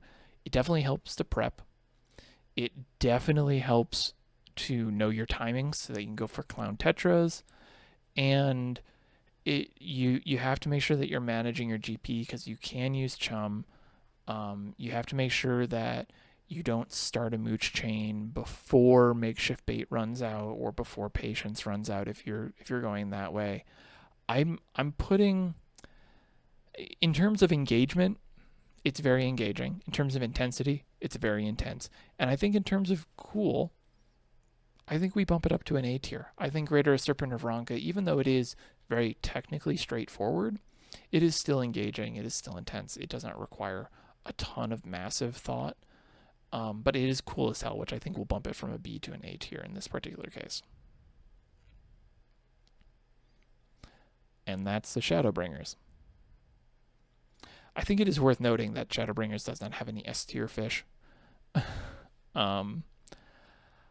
Aquamaton is the closest. Like, straight up, I could see an argument. If someone came to me and was like, Fruity, Aquamaton is an S tier fish, I would be like, yeah, I agree with you. I don't think in this particular case I am, but I could see where someone would be like, yep, S tier. So, yeah, Shadowbringers, as Chad is saying, Shadowbringers fishing was pretty rough. But we can get that back with Endwalker fishing. Okay, so these first two are going to be pretty quick. Furka Kawada is basically rebalanced salad, salad being Aelidskan. Furka Kawada is, and I'm putting the U and the A backwards in how to pronounce that, and I apologize. But it is caught in Leith in Elpis from 1530, which is 3:30 to either 4:30 during umbral winds after fair skies. Now, it's not an hour-long window. It is a 30-minute window because the weather transitions at 4 p.m.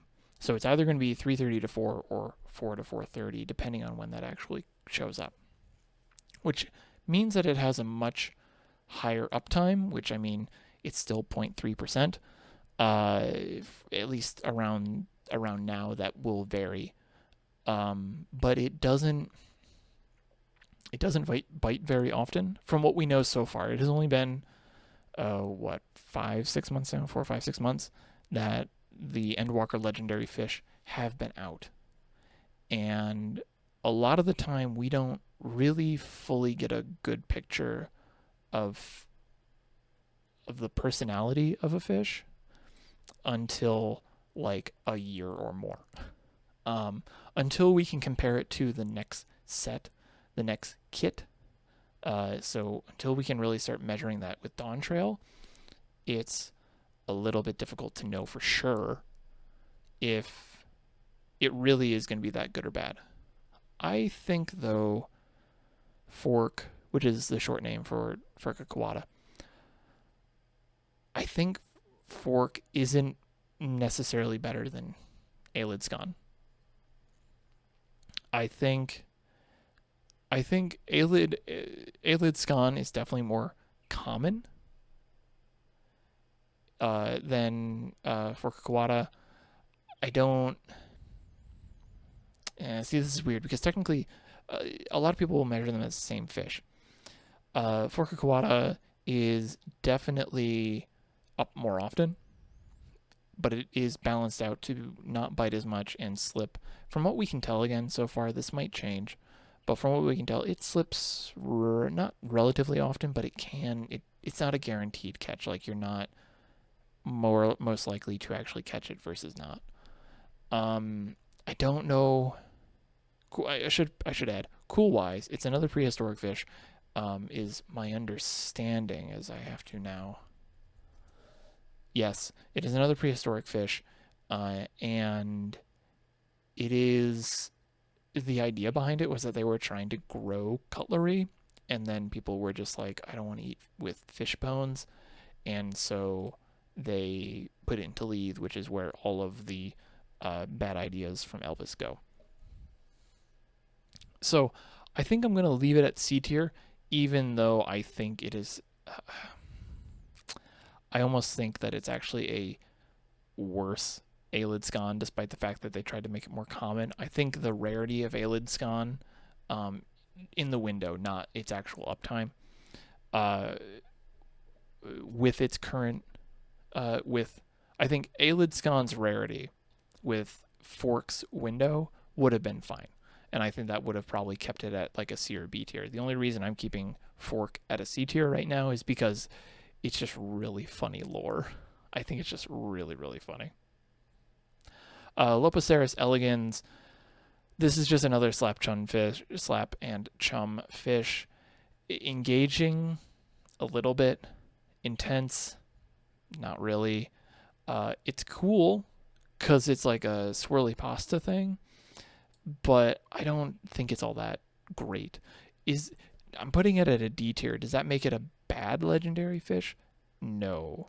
I think it's when you look at the legendary fish, when you look at legendary fish for an expansion, you need to look at it as like you have to look at them as a set.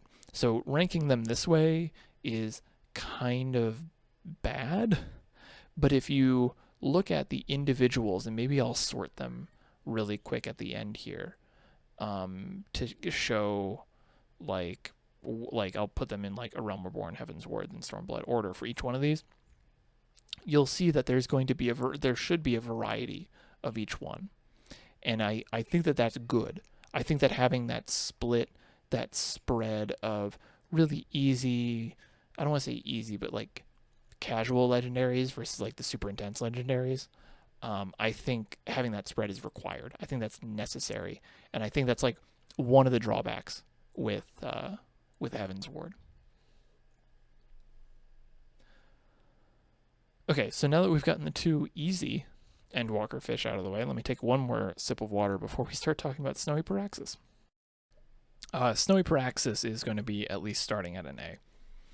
I think Snowy Paraxis is an interesting design of a fish that I wish we'll see more of in the future. Snowy Paraxis is caught in Garlemald in the Evelyn Thaw during snow. Is that snow or blizzards? Excuse me. Snow. So it's caught during snow after fair skies from 4 p.m. to midnight, and it has an intuition of 3 Cerule cores. What's interesting about this, though, is that it is a 35-second intuition. That is the shortest intuition of any non-ocean fish. And you're like, oh, that's cool, but it's a 23-minute window. It's a full 23-minute window. So you are getting 6, 7, sometimes 8. I think maybe I heard one person do 9 intuitions during this 23-minute window. And it is genuinely quite fun. Genuinely, I think Snowy Paraxis is one of the few Endwalker fish that were truly fun to go for. It is very engaging. It's very intense. Actually, I don't want to say very intense. It's intense because it can be pretty chill. Pun not intended. It can be as intense as you want. Like if you're dealing with timings and the way that you actually go and approach getting Cerule Core. If you don't want to go super intense for like maximizing intuitions, it can be pretty chill, and you can still be pretty effective. I think if you want to go really, really intense and really focused, then you're going to get a really good experience out of that too. And it's kind of cool. Like it's another fish. I believe Paraxis is another prehistoric fish. Yes, it was. It's an extinct genus of Acanthodian fish. they were referred to as spiny sharks. Oh, and they're really small and cute. Oh, look at that. Go and Google Praxis. So I think it's an interesting fish. I started it at A.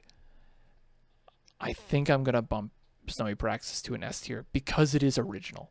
It is cool as hell, that concept. And I think a few other people are in chat are saying like, yeah, Snowy Praxis is definitely one of the most original fish. 100% agree. I think if we see more fish, not necessarily like Snowy Praxis, because like we don't need clones of Snowy Praxis, but Snowy Praxis was a fish that came in and was like, let's do something new, and they did it well. And I think Snowy, albeit a little frustrating, I will admit it doesn't bite very often. And I say that being the guy where his first catch took 80 intuitions, which seemed to be over average, and then promptly on his ult caught 4 Snowy Praxis in a single window. I think that it's not. I think we're trying to figure out what exactly its personality is in terms of bites, but it's definitely a very fun fish. So I'm gonna put Snowy Praxis as an S tier fish for sure. To follow that up, we have Hyphlosaurus, which again is another mooch fish. It is caught in Labyrinthos. I'm going to start it off at a B tier because it is a mooch.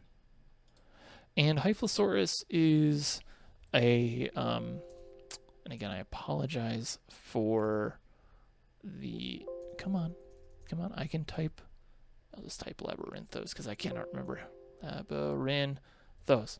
There we go. After an hour and 40 minutes of this, I have forgotten how to spell half these fish. Hyphlosaurus is caught in Deep Moat, in Labyrinthos, during fair skies after clear skies from 9 a.m. to noon. And it is an intuition fish. It requires Asticus Aetherius. It requires 3 of them to get the intuition. And it is caught off of a mooch from them as well. And its intuition is 1 minute and 30 seconds long. And I think Hyphlosaurus is another very interesting fish. I don't think it is as unique as Snowy Praxis, though. To me, it feels closer to a sea butterfly, and I think a lot of the approach to it is going to be similar. So I think we'll bump it up to an A because it is very similar to sea butterfly, and it is very similar to a lot of other intuition fish in the sense that you can get multiples of them, and I think that that's really great. I think it's a cool fish because, again, it's based off of another real life extinct fish, albeit the one in game is much larger than the one in real life, and that to me is a crime because the small one's really adorable. And I encourage you again to Google some of these fish names and see their real life equivalents, because it's like 95% of fish in the game are all based off of like real life fish. So if you can kind of identify what type of fish it is, you can go see them in real life. Like I'm looking at Carby right now, and we have like Shadow Streak in Proud Creek. That one's based off pikes. Hyphlosaurus is based off of Hyphlosauruses. Pinhead is based off of pufferfish. Like you have all these different things. So I highly recommend going to go look at those. I don't know if I'm going to bump it to an S tier though. There's a lot of work involved. I don't know if I want to bump it to an S tier. So I'm going to just read through this, and I'm going to talk through this, and if I feel like it's an S tier at the end, I'll bump it up. Engagement. You're definitely very engaged. There's a lot of GP management involved. You definitely need to use your stacks. You're definitely going to want to use your Angler's Art stacks to be more efficient in this particular case. I don't think it's required, but because you can kind of blind double hook Asticus, I don't think it is as ridiculous of a need to be prepped with Angler's Art stacks, but it definitely doesn't hurt. In terms of intensity, it's not super intense because Asticus is pretty common. It's pretty isolatable.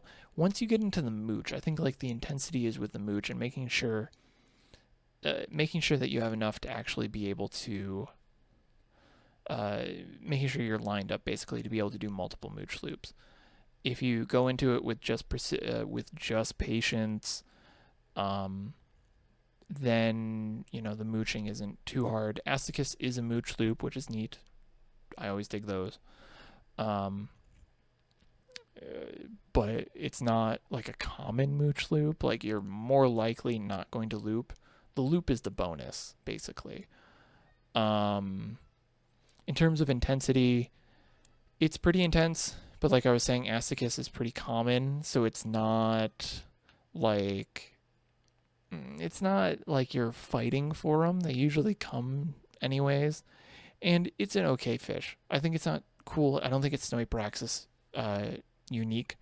So I think, yeah, I'm going to keep Hyphlosaurus at an A, but it definitely is a really well-designed fish in general.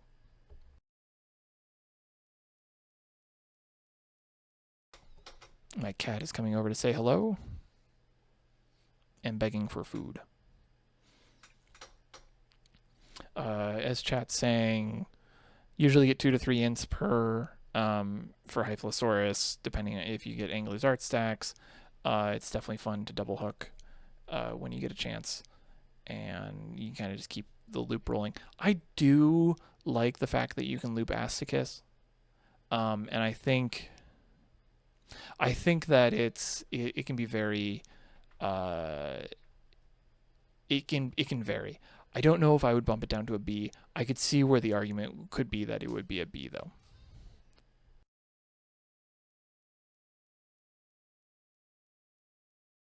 I'm going to apologize if you hear some noise in the background, especially if you're on the VOD. The cat is now being fed, so everyone who is worried about the cat is being fed, and I apologize for the cat feeding noises in the background. My wife is taking care of that right now. We have a cat who is very much in love with food, very much food motivated. Okay, let's talk about Garliacthus. Garliacthus is caught in Thavnair, and let me bring up Garliacthus's fun time here. So Garliacthus is caught in Thavnair at the Perfume Tides during fair skies after rain between 2 and 4 p.m. in the afternoon. It requires 12 Basilosaurus to catch. Pardon me for muting slightly, just so you don't have to hear the faucet running.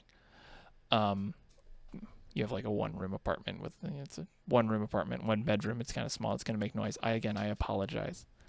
So with Garliacthus, once you have intuition, it's a slap and chum. I think Garliacthus's interest comes in with the Basilosaurus prep. But even then, I'm kind of like on it. You can show up early. You can quote unquote jail if you really, really, really want to. If you really want to like show up early and catch some Basilosaurus in like a previous window, wait for it to rain, and then catch the rest of them during the actual window preceding Garlic, you can. But it's not. The process of getting Basilosaurus is there's 2 ways to do it. You can go through and you can just do the mooch loop over and over and over again, and if it breaks, you just start over. That's a very direct and active way of doing that. If you want to go the quote-unquote safe route, even though everyone considers it to be the safe route, it's probably more of what I would say like the brain dead route, which is using Collector's Glove to hold Basilosaurus until your mooch and your cordial and your GP regens, so you can just triple hook 4 times in a row, assuming you don't get a Basilosaurus Rex, which can happen rather consistently.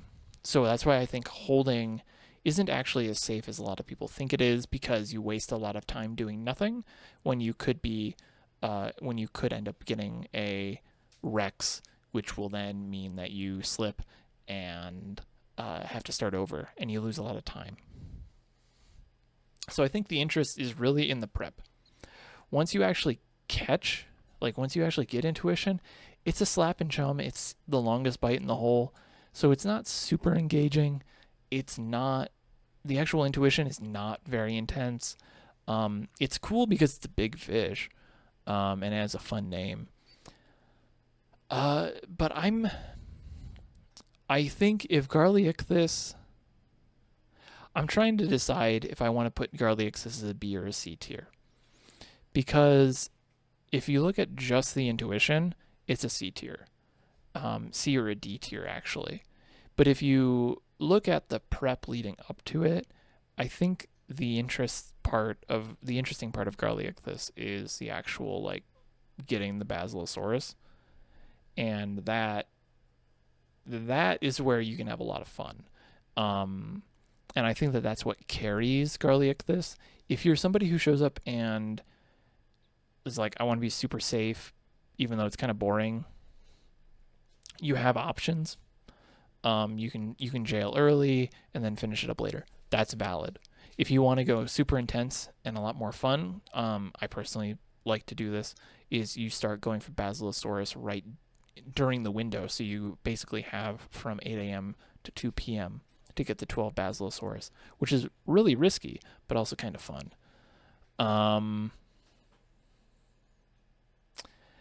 Yeah, this is kind of one of the ones where it could go either way. Rare Bird Alert actually brings up an interesting point. Garlic is also a companion to Problematicus in a way, because they're both inspired by the same fossil fish, which is Leeds ichthyus Problematicus, which is correct. Problematicus is based off of Leeds ichthyus, as is Garliacthus. Even though they look a little bit different, even though they look different. And Problematicus looks like a whale shark. A lot of people will think that it would be like a whale or a whale shark, but it is not. But I think Problematicus is a little bit more interesting because it is a mooch. It's more interesting of a mooch. I think I'm going to leave Garliacthus as a C tier fish. Maybe I'll bump that up to a B if I feel like I want to change that based off of the intuition prep. But that's really about it. I don't really have much great things to say about Garliacthus. The only interesting part of that fish, really, truly, and genuinely, is the intuition prep part. Okay, Sidereal Whale. Please let me preface this by saying I am not about to talk about Sidereal Whale for 55 minutes. If you would like to hear me talk about Sidereal Whale for 55 minutes, please go watch my other video on that. I'm already seeing people yell out, it's fine, it's a B tier fish. I don't know if I disagree with that. I think Sidereal Whale is definitely better than Garliacthus. It is not better than Hyphlosaurus, period. End of story. Which I guess would land it in the B tier. It is, I think, and I talk about this, I'll summarize the 55-minute thing, the 55-minute video that I gave. Sidereal Whale really had a bad first impression because we got like the worst timeline with it, where it was added and then it just immediately had like this string of downtimes that was extremely uncharacteristic. A lot of people are saying F tier because they just can't catch it. That's also valid. Very valid. So I think the issue with Sidereal Whale is Philania. I think it will, I'm going to list it as a B tier now. And I think that it will, if the community doesn't think that it's a B tier, I think we'll move it up into a B tier, over the next few months for sure. as things kind of start to finally, like, as we start getting the more common windows, we're entering into that period where we're getting the more common windows. We're getting it like once or twice a week now, compared to before today, which was like once a week. I think community will get better with handling Horizon events. I think that was one of the things that I was saying, that I see a lot of people who are complaining or having issues with Sidereal Whale. They usually struggle with the Horizon events, and I think that that's going to get easier with Dawn Trail. A lot of people are agreeing. Yeah, low A, definitely B. Irina 1112 says S tier only because I can fish in Ultima Thule. If we're basing it off of that, I really don't like the Ultima Thule theme, so that would be like D or F tier for me. So I think Sidereal Whale sits at a common, or at a very basic B tier. And just so that I don't forget, Sidereal Whale has a window of midnight to 8 a.m. during astromagnetic storms after umbral winds in Ultima Thule, and is caught in the Limne 3 beta fishing hole. It requires 3 EBE 9318s, 2 Unbegottens, and 1 Philania to trigger Intuition. And Philania is a really big issue with this one. And again, you can go listen to all of my talk about Sidereal Whale. I'll see if I can either link it in the description of the VOD, or I'll put it as like a card, or both, in the video right now, and you can go watch and listen, to me talk about Sidereal Whale for 56 minutes, which is unhinged. But that's all of the overworld fish. Yeah. There we are. Let me rearrange these a little bit, even though I think we already started to. So remember I was talking about, the set of like, you have to look at the set of fish. And if we look at the legendary fish for, say, Endwalker, we have a very wide breadth of them. I don't think every fish needs to be an S tier fish. I think that is an impossible ask. And I don't expect fish to be an S tier fish. I don't expect every fish to be an S tier fish. But, like, we look at Endwalker, Snowy's S, Hyphlosaurus is A, Sidereal B, Fork and Garlic are in C, and then we have Lopo at D. Like, we have a good spread. And again, just because it's a D tier fish, this is based on my metrics, it doesn't make it a bad fish. I think Lopoceros elegans is a interesting idea for a legendary fish. I think the one complaint that I would have with that is I wish it was always up. I think that's the one thing we don't have, is an always up legendary fish. Like true always up. So I think like that spread for Endwalker is fine, because you don't want to have, like, this is like a super intense, even though it is fun, it's a very engaging, very intense fish. Snowy Praxis is super active. Same thing with Hyphlosaurus. You can't have every single one of those be that way, or people are going to burn out really, really quick.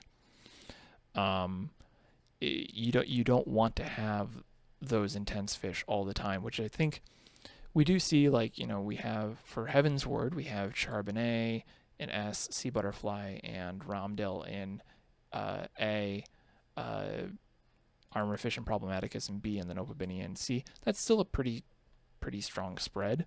Opabinia would probably be higher on content / before Stormblood or Shadowbringers. I think it would be a lot more intense, and I think that the way that this has been spread out has made Heavensward a whole lot more approachable and comfortable for those who are just getting started into fishing. Still some very good fish, though, in Heavensward. And then again, with Stormblood, we still see that same split. Stethocanthus, Ruby, Warden. We do have a couple of D-tier fish, and that's fine. But part of that was just because they got easier as patches go on. a lot of people are like, well, how come my gear doesn't make it easier to catch a fish?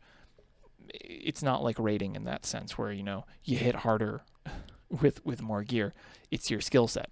It's the kit that you get that will make it actually make some of these fish easier, because before Surface Slap, Drepanapsis would have been higher. Before Surface Slap, Unconditional would have been like a C or a B tier fish. But because we have Slap, because we have all these new skills, it's different. Okay, shall we? It has been 2 hours. Are we all still feeling good for ocean fish? The last, 11 of these? I will admit, I have been doing a lot more ocean fish in the past couple of weeks to kind of prep for this. I'm not the most experienced on this, so we might go a little bit quick. I definitely need to remember what. I'll have to look up and remember what their conditions fully are so that I can remember for sure. So give me a second to grab and refresh water, and we'll go into ocean fishing. Okay, so ocean fishing is its own unique beast. I am going to maintain this. I'm going to use the same metrics roughly, but with ocean fishing, it's going to be a lot closer, so they're probably going to be grouped a little bit different. I am going to make one slight change, though. We are going to put ruby rootfish towards the end, I think. And I know there are a few people who ocean fish way more than I do, that are going to probably be like, you're wrong with a lot of these. And to those people, I apologize. So excuse me as I adjust my microphone. Okay. Ocean fish. Oh boy. Okay. Elasmosaurus caught in the Bloodbrine Sea at not at night. Sorry.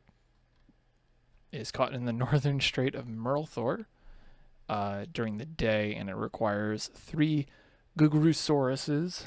Sauruses.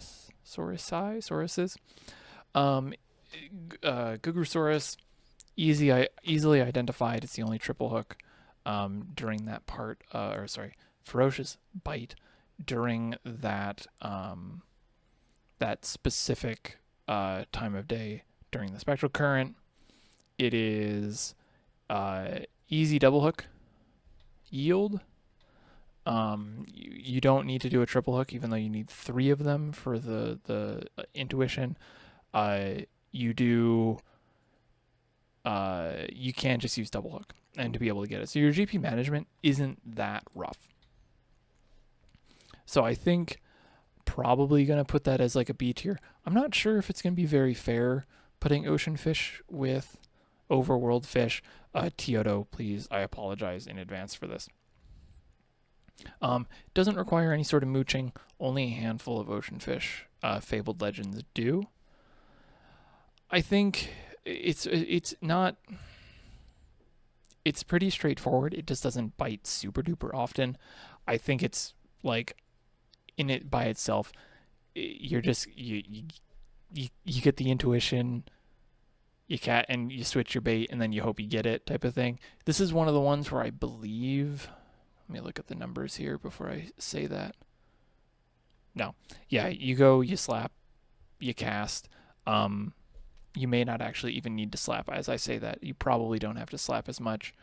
But if you have the GP, obviously it doesn't hurt to slap the Gugurosauruses, just to guarantee that the next ferocious bite you get is it, but you're going to be reeling it anyway. So I'm not too sure on that one for sure, but I think I would probably put that as a C tier.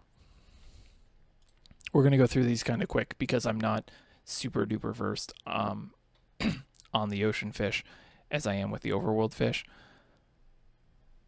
Coral Manta, definitely way more interesting. I want to start that off as a B tier because it is a mooch to get the intuition, which is 2 great Grand Marlins. And it is caught in the southern Strait of Merlthor. And you need 2 Great Grand Marlins, which is a mooch off a high Aether Louse. The Great Grand Marlins are an insta-bite. So you do need, it is good to double hook that. But once you actually get intuition, it's only 15 seconds. You cannot have a chance to slap because you can't slap. Um, you cannot slap mooch fish. And in this particular case, I actually don't know how often you do need to slap for fabled fish. There are a handful that I know you can. I don't remember exactly which ones, and I'm basing that off of the numbers that I'm getting off of Tioto's new ocean fishing resource, which is oceanfishing.boats. You should use it. But in general, I think to guarantee that you're going to definitely get more than one in, you can use chum. I believe Coral Manto is one of the ones where you can use chum. So it's definitely something that's a little bit more engaging, a little bit more active. Spectral currents are always intense. But I think at this point, I'd probably put Coral Manta as like a B or an A tier in terms of just ocean fish. Let's not actually, I don't compare these two. I should probably be putting these onto their own tier list. And maybe I'll fix that up at the end of this. When I post a video, or when I post a video or the images, I'll do that. But Coral Manta, I think it's really fun. I really like going for Coral Manta a whole bunch. So definitely an A tier fish for me. Next up is Sothis, the happy swimmy swim turtle dude. Requires 2 Heaven's Key and 1 Navigator's Print in the Galadian Bay at night spectral current. Caught off of Glowworm. It's a straight catch. This one's interesting because whenever I've gone for it, it's really focused because you're only going for the weak bites, which is the 1 exclamation points. And you have to be paying attention because if you don't, you could miss the Heaven's Key. You could accidentally double hook the Mermaid's Man, which is another insta bite, but it's a strong hook, which is 2 exclamation points. It's a little bit more involved than just Elasmosaurus. I'll probably put it as a B. It's also a really cool fish because it's a turtle with a bunch of a bunch of crystals on its back, so it gets carried by the cool factor for me. Some people are saying, Sothis is one of the best aquarium fish. I agree with that. It feels like a fish that always procs in when it's not up, which is also a mood.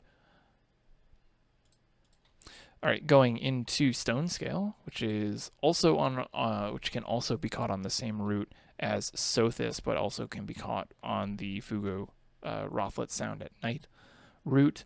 But Stone Scale is caught in the Rotano Sea at night, requiring 1 deep sea eel and 1 silencer.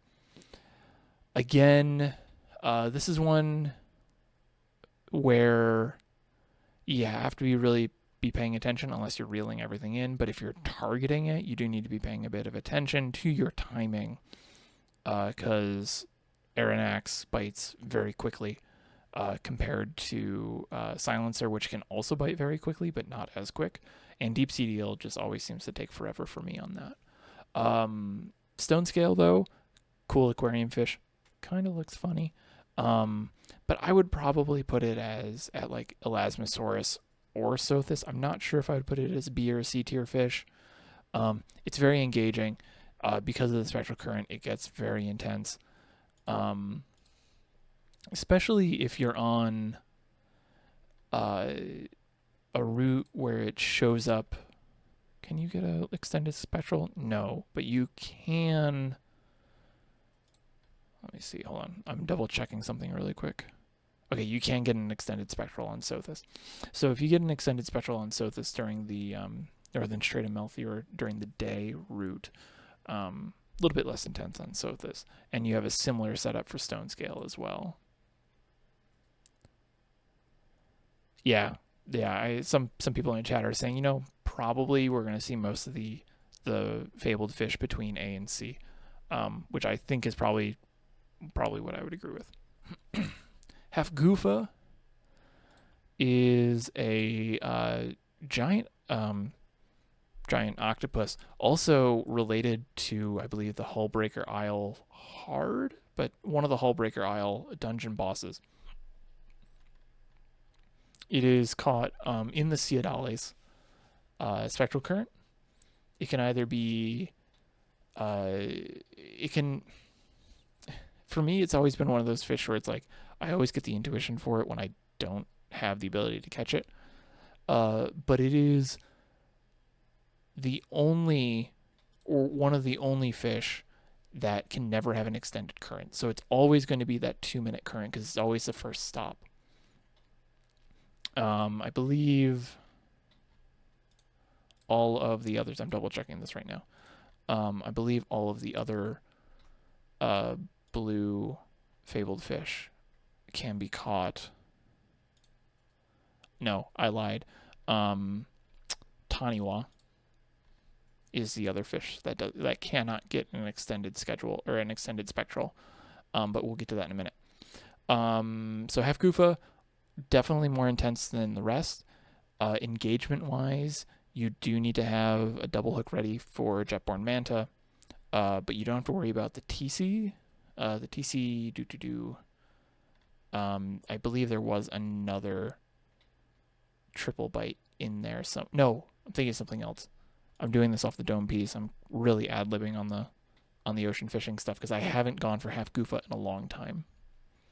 But Hefgufa ended up being a fish where you're going to be having to deal with the double hook and have to catch 2 Jetborn Manta and a Mistbeard's Cup. Pretty easy to isolate. Intense though because you only have that initial spectral current, which means you don't get the benefit of the extension and you don't get the benefit of the easier proccing if you miss the one before it. So to me, it's a little bit more difficult, a little bit more engaging. I don't know if I want to put it at an A, so I'll probably leave it at a B for now. Placotis, one of the mooch fabled fish. Placotis is caught in the Rothlet Sound, and it requires 1 trollfish. It has a 45-second intuition, and that is the Rothlet Sound at dusk or dawn. I forget exactly what they say in game. The trollfish itself is mooched off of a Rothlet muscle, so you do, have to actually get that mooch to work. So 1, you need to get the Rothlet muscle. 2, you need to get the mooch to work to get the trollfish that you would need to get the intuition, and then 3, you have to get another Rothlet muscle to be able to actually mooch for a chance at Placotis, which is why you get a 45-second intuition. To me, I think it's a ton of fun. I'm also very biased. I'll probably put Placotis at an A. In terms of A tier, I don't think it's better than Coral Manta. Maybe it's a B tier. I don't think it's a C tier fish. I definitely like it. I definitely think it would be like an A tier fabled legend. And then to wrap up the indigo root fish, we have the sea-bearing toad. Sea-bearing toad is caught in the Blood Brine Sea, and it is caught. It requires 3 Beatific Visions to trigger its intuition, which is 15 seconds, and requires Pillbug.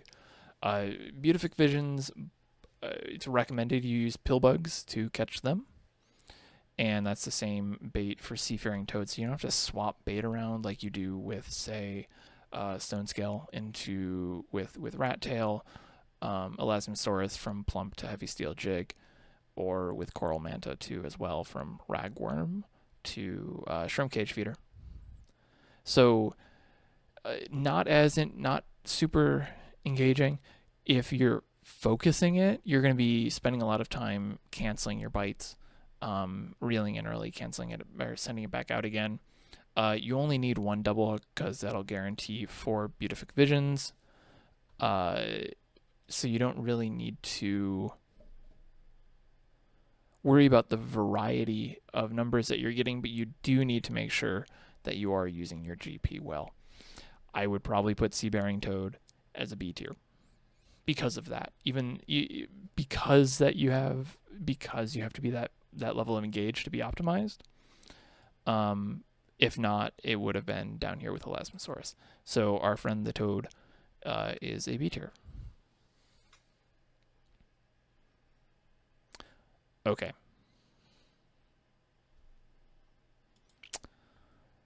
Rare Bird Alert is pointing out in chat, Seafaring Toad is also notably a frog. Its icon is a frog, not a toad. Something worth just pointing out. Okay, so let's move over. So this is, I should say, this is our indigo root fish. We have Coral Manta and Placotis at A, Sothis, Stone Scale, Half Goofa, and Seafaring Toad at B, and then C is Elasmosaurus. Bumping into the ruby root, we are starting with Jewel of the Plum Spring, which I personally really like this fish. I think it's really cool because it's another turtle. It requires 1 Gensui shrimp and 2 Yangshian gobies to trigger intuition during the 1 river during the day stop, and requires Stonefly Nymph. In terms of actual engagement, you're going to be spending a lot of time focusing on your time and the bite times of when these fish, of when the bites are actually coming in, because Yangshian goby is like 2 to 3 seconds. Genshi shrimp is 3 to 4 seconds. So you want to make sure that you're using your double hook correctly. It's very likely, or there's a good chance that if you're not well practiced with it, you miss double hook and waste some GP. So something to just keep an eye on with that. So it's definitely very engaging, and because of that, if you're focusing on it directly, very intense. It's also cool as hell because it's a turtle. It's a small little turtle covered in flowers. So I'm gonna probably put Jewel up here at A rank, or at the A tier, of just ocean fish in general.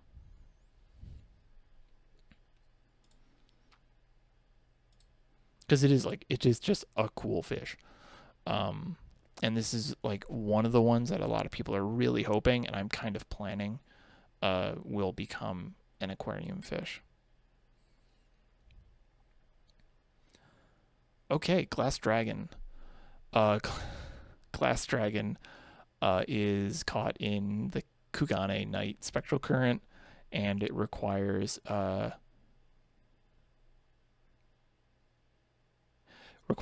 2 Shoshitsuke to catch.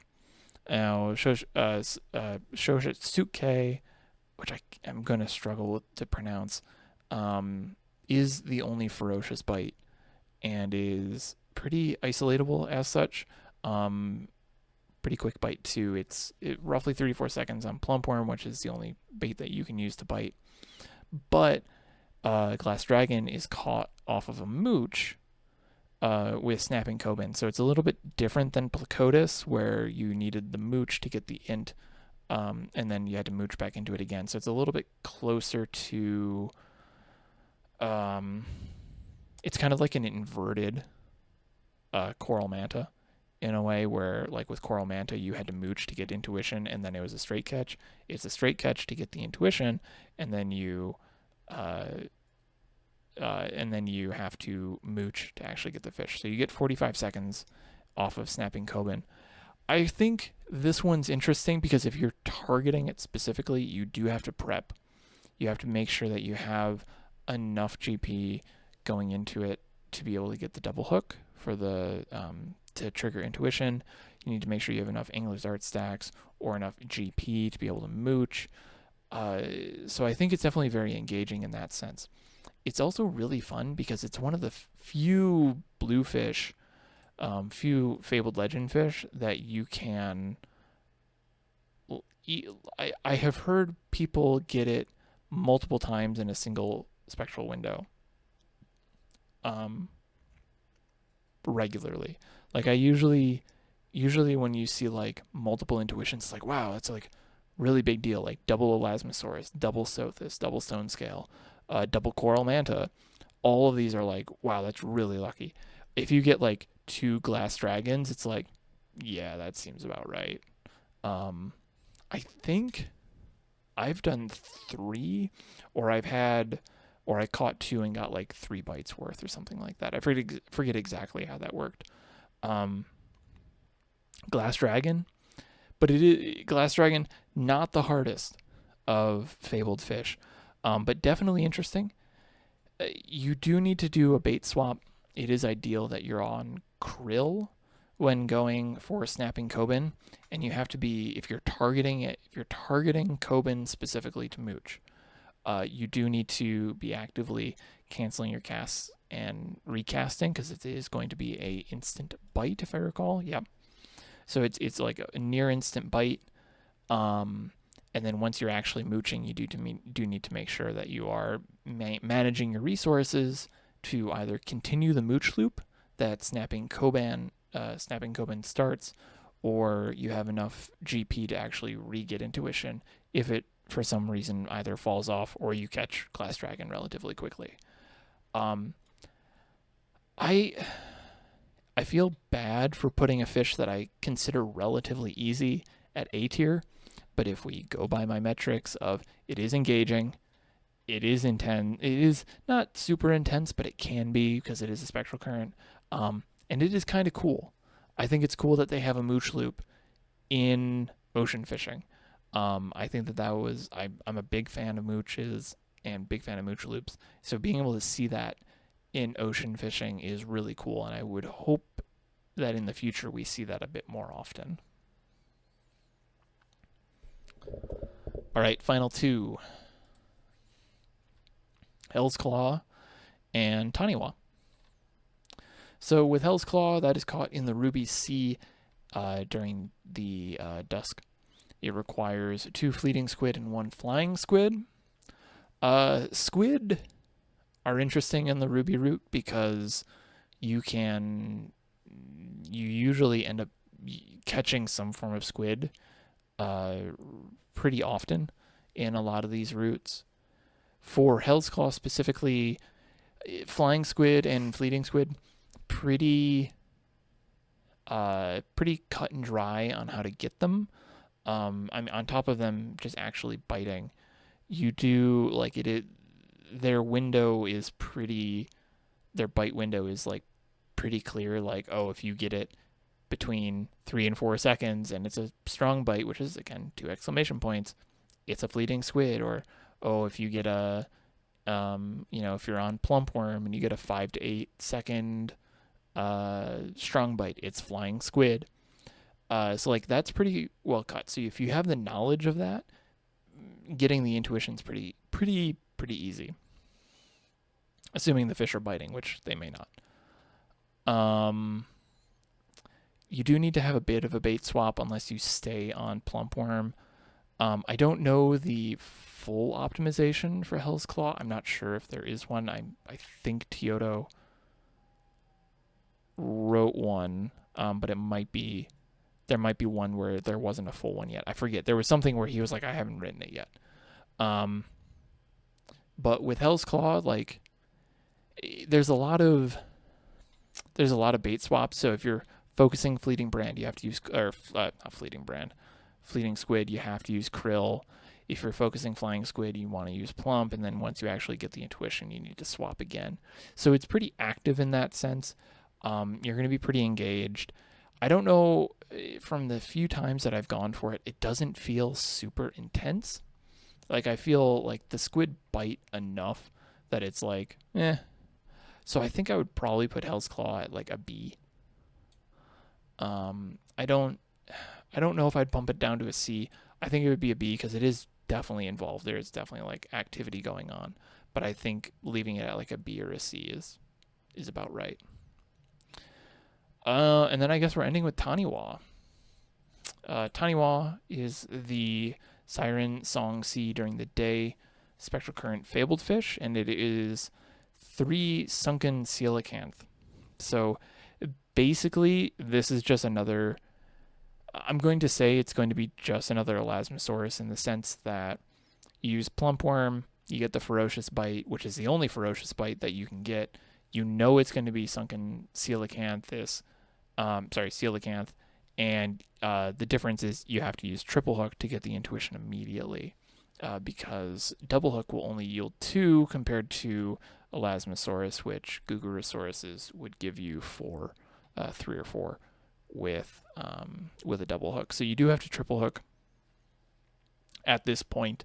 That probably won't change in the future, but it has been variable, in the past. So want to make sure that I'm kind of future proofing this a little bit. But beyond that, to me, like when I've gone for it, it really did just have the same experience as Elasmosaurus. It really was basically just Elasmosaurus, but in the Siren Song Sea. And I had to be a little bit more careful with my GP. The difficulty of this does come from the fact that you aren't going to get an extended spectral current, because it is, at this time, only in the first zone for all of these routes. So you can't really get a chance for like a 3-minute spec. It's entirely possible you don't get the full prep that you need. So maybe I should bump it up to a B for that. But in reality, like, I feel like I'm going to keep it at a C, because that just seems where it needs to be for me, as strange as that sounds.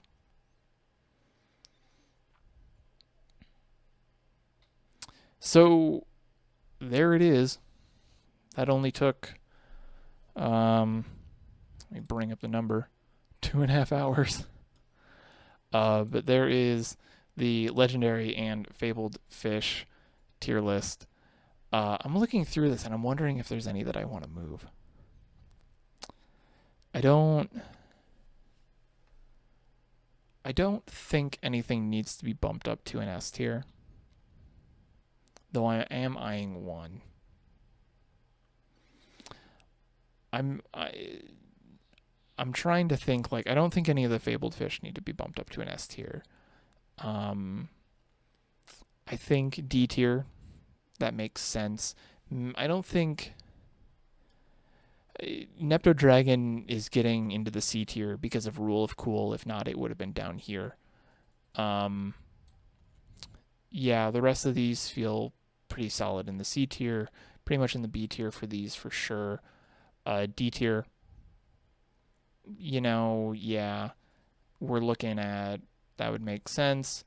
A tier, I think, is where I'm wondering if I want to bump Sea Butterfly up to an S tier,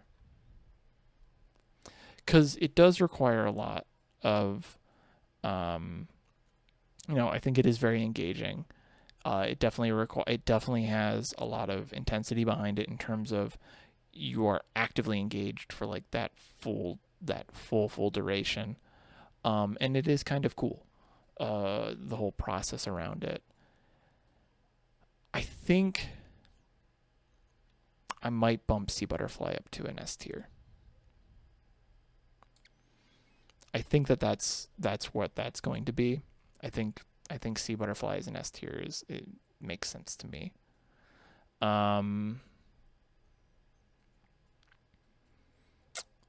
Endoceras, someone brought up, and this was the other one that I was looking at, was maybe Endoceras. Helicoprion, definitely a B tier. I'm pretty confident on that one. Endoceras now, though, I think I'm going to bump you down to a C, because it is cool as hell. And I know I said this early on, like, it is cool as hell, and just the image of what a Endoceras actually does and how it moves, 100% there. It's cool that you're bringing up like this long, giant, like, nautiloid type fish. But in terms of engagement, it's definitely lower than I originally said, and intensity wise, it's definitely lower compared to some of these other fish in these tiers. So I think bringing Endoceras down to a C makes sense. I think that's it. And because I feel like somebody is going to ask me this, because I feel like it's going to come up at least once, and somebody did request this as a thing at the end, I'm going to do one last little surprise. Stay with me for just one quick second here as I just grab a few things that I have totally prepared, but also didn't. Give me a quick second as I grab a few things. But some people asked for specifically a couple of extra fish to be added to this tier list. And I thought, why don't we do it really quick? Because it won't take very long. Okay, and now we're back. So it's not many. Don't get too excited here. But I did specifically. That's my game. There we go. I was in game just in case I needed to go and like actually fish something. Some people did ask that I rate Bob Goblin Bass and Durdina fish. So I figured, why don't we throw them in here really quick? Durdina fish is a honorary legendary fish. If I had to rank, it is. If I was to rank Durdina fish, it's a very engaging fish. There's a lot of thought that you have to go to play optimally, to fish it optimally. There's a lot of thought that you need to put into it to make it to really give yourself that good chance of getting the ability to mooch. It's very intense because you really want to be focusing on your resources because it's mooch heavy, it's slap heavy, it's chum heavy, and is it a cool fish? Yeah, but I think the experience is really cool. So I will put Durdina fish as an S tier fish, even though it is technically not a legendary fish. Bob, on the other hand, I will say this right away. Bob Goblin Bass will not end up being an S tier fish. That much I will say. But I think it sits at a solid B. I think Bob Goblin Bass has a ton of downtime. But I think it does the long downtime fish well, because the window that you're in, you're actively fishing. Obviously you're going to be actively fishing, but you're engaged because it isn't a guaranteed mooch every time. It's not like Duskfish, which Duskfish would have been like a C tier fish if anyone cares. It's not super intense, but because you're actively mooching, you're actively paying attention to what you're doing, it is a bit intense. And intense enough to be on the B, but I think it's just a cool fish because it is to me, what feels like a pretty decent way to do a long downtime fish. And yes, as Chad is saying, B stands for Bob. So I think if we were to add Durdina fish and Bob Goblin Bass, this is where they would sit on the legendary tiers. Even though they're not legendary fish, they are legendary in our hearts. So I think for now I'm done. I have no more surprises. That's it.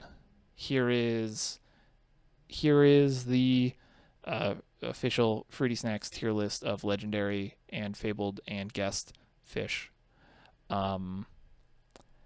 This is it. This was a ton of fun. I'm gonna go rest my voice now. But thank you all for watching. Definitely a ton of fun. Maybe we'll do this again at the end of Dawn Trail and add in the Dawn Trail legendaries and just see what happens. So yeah, it'll be a ton of fun. So again, thank you all for watching, and good luck and happy fishing.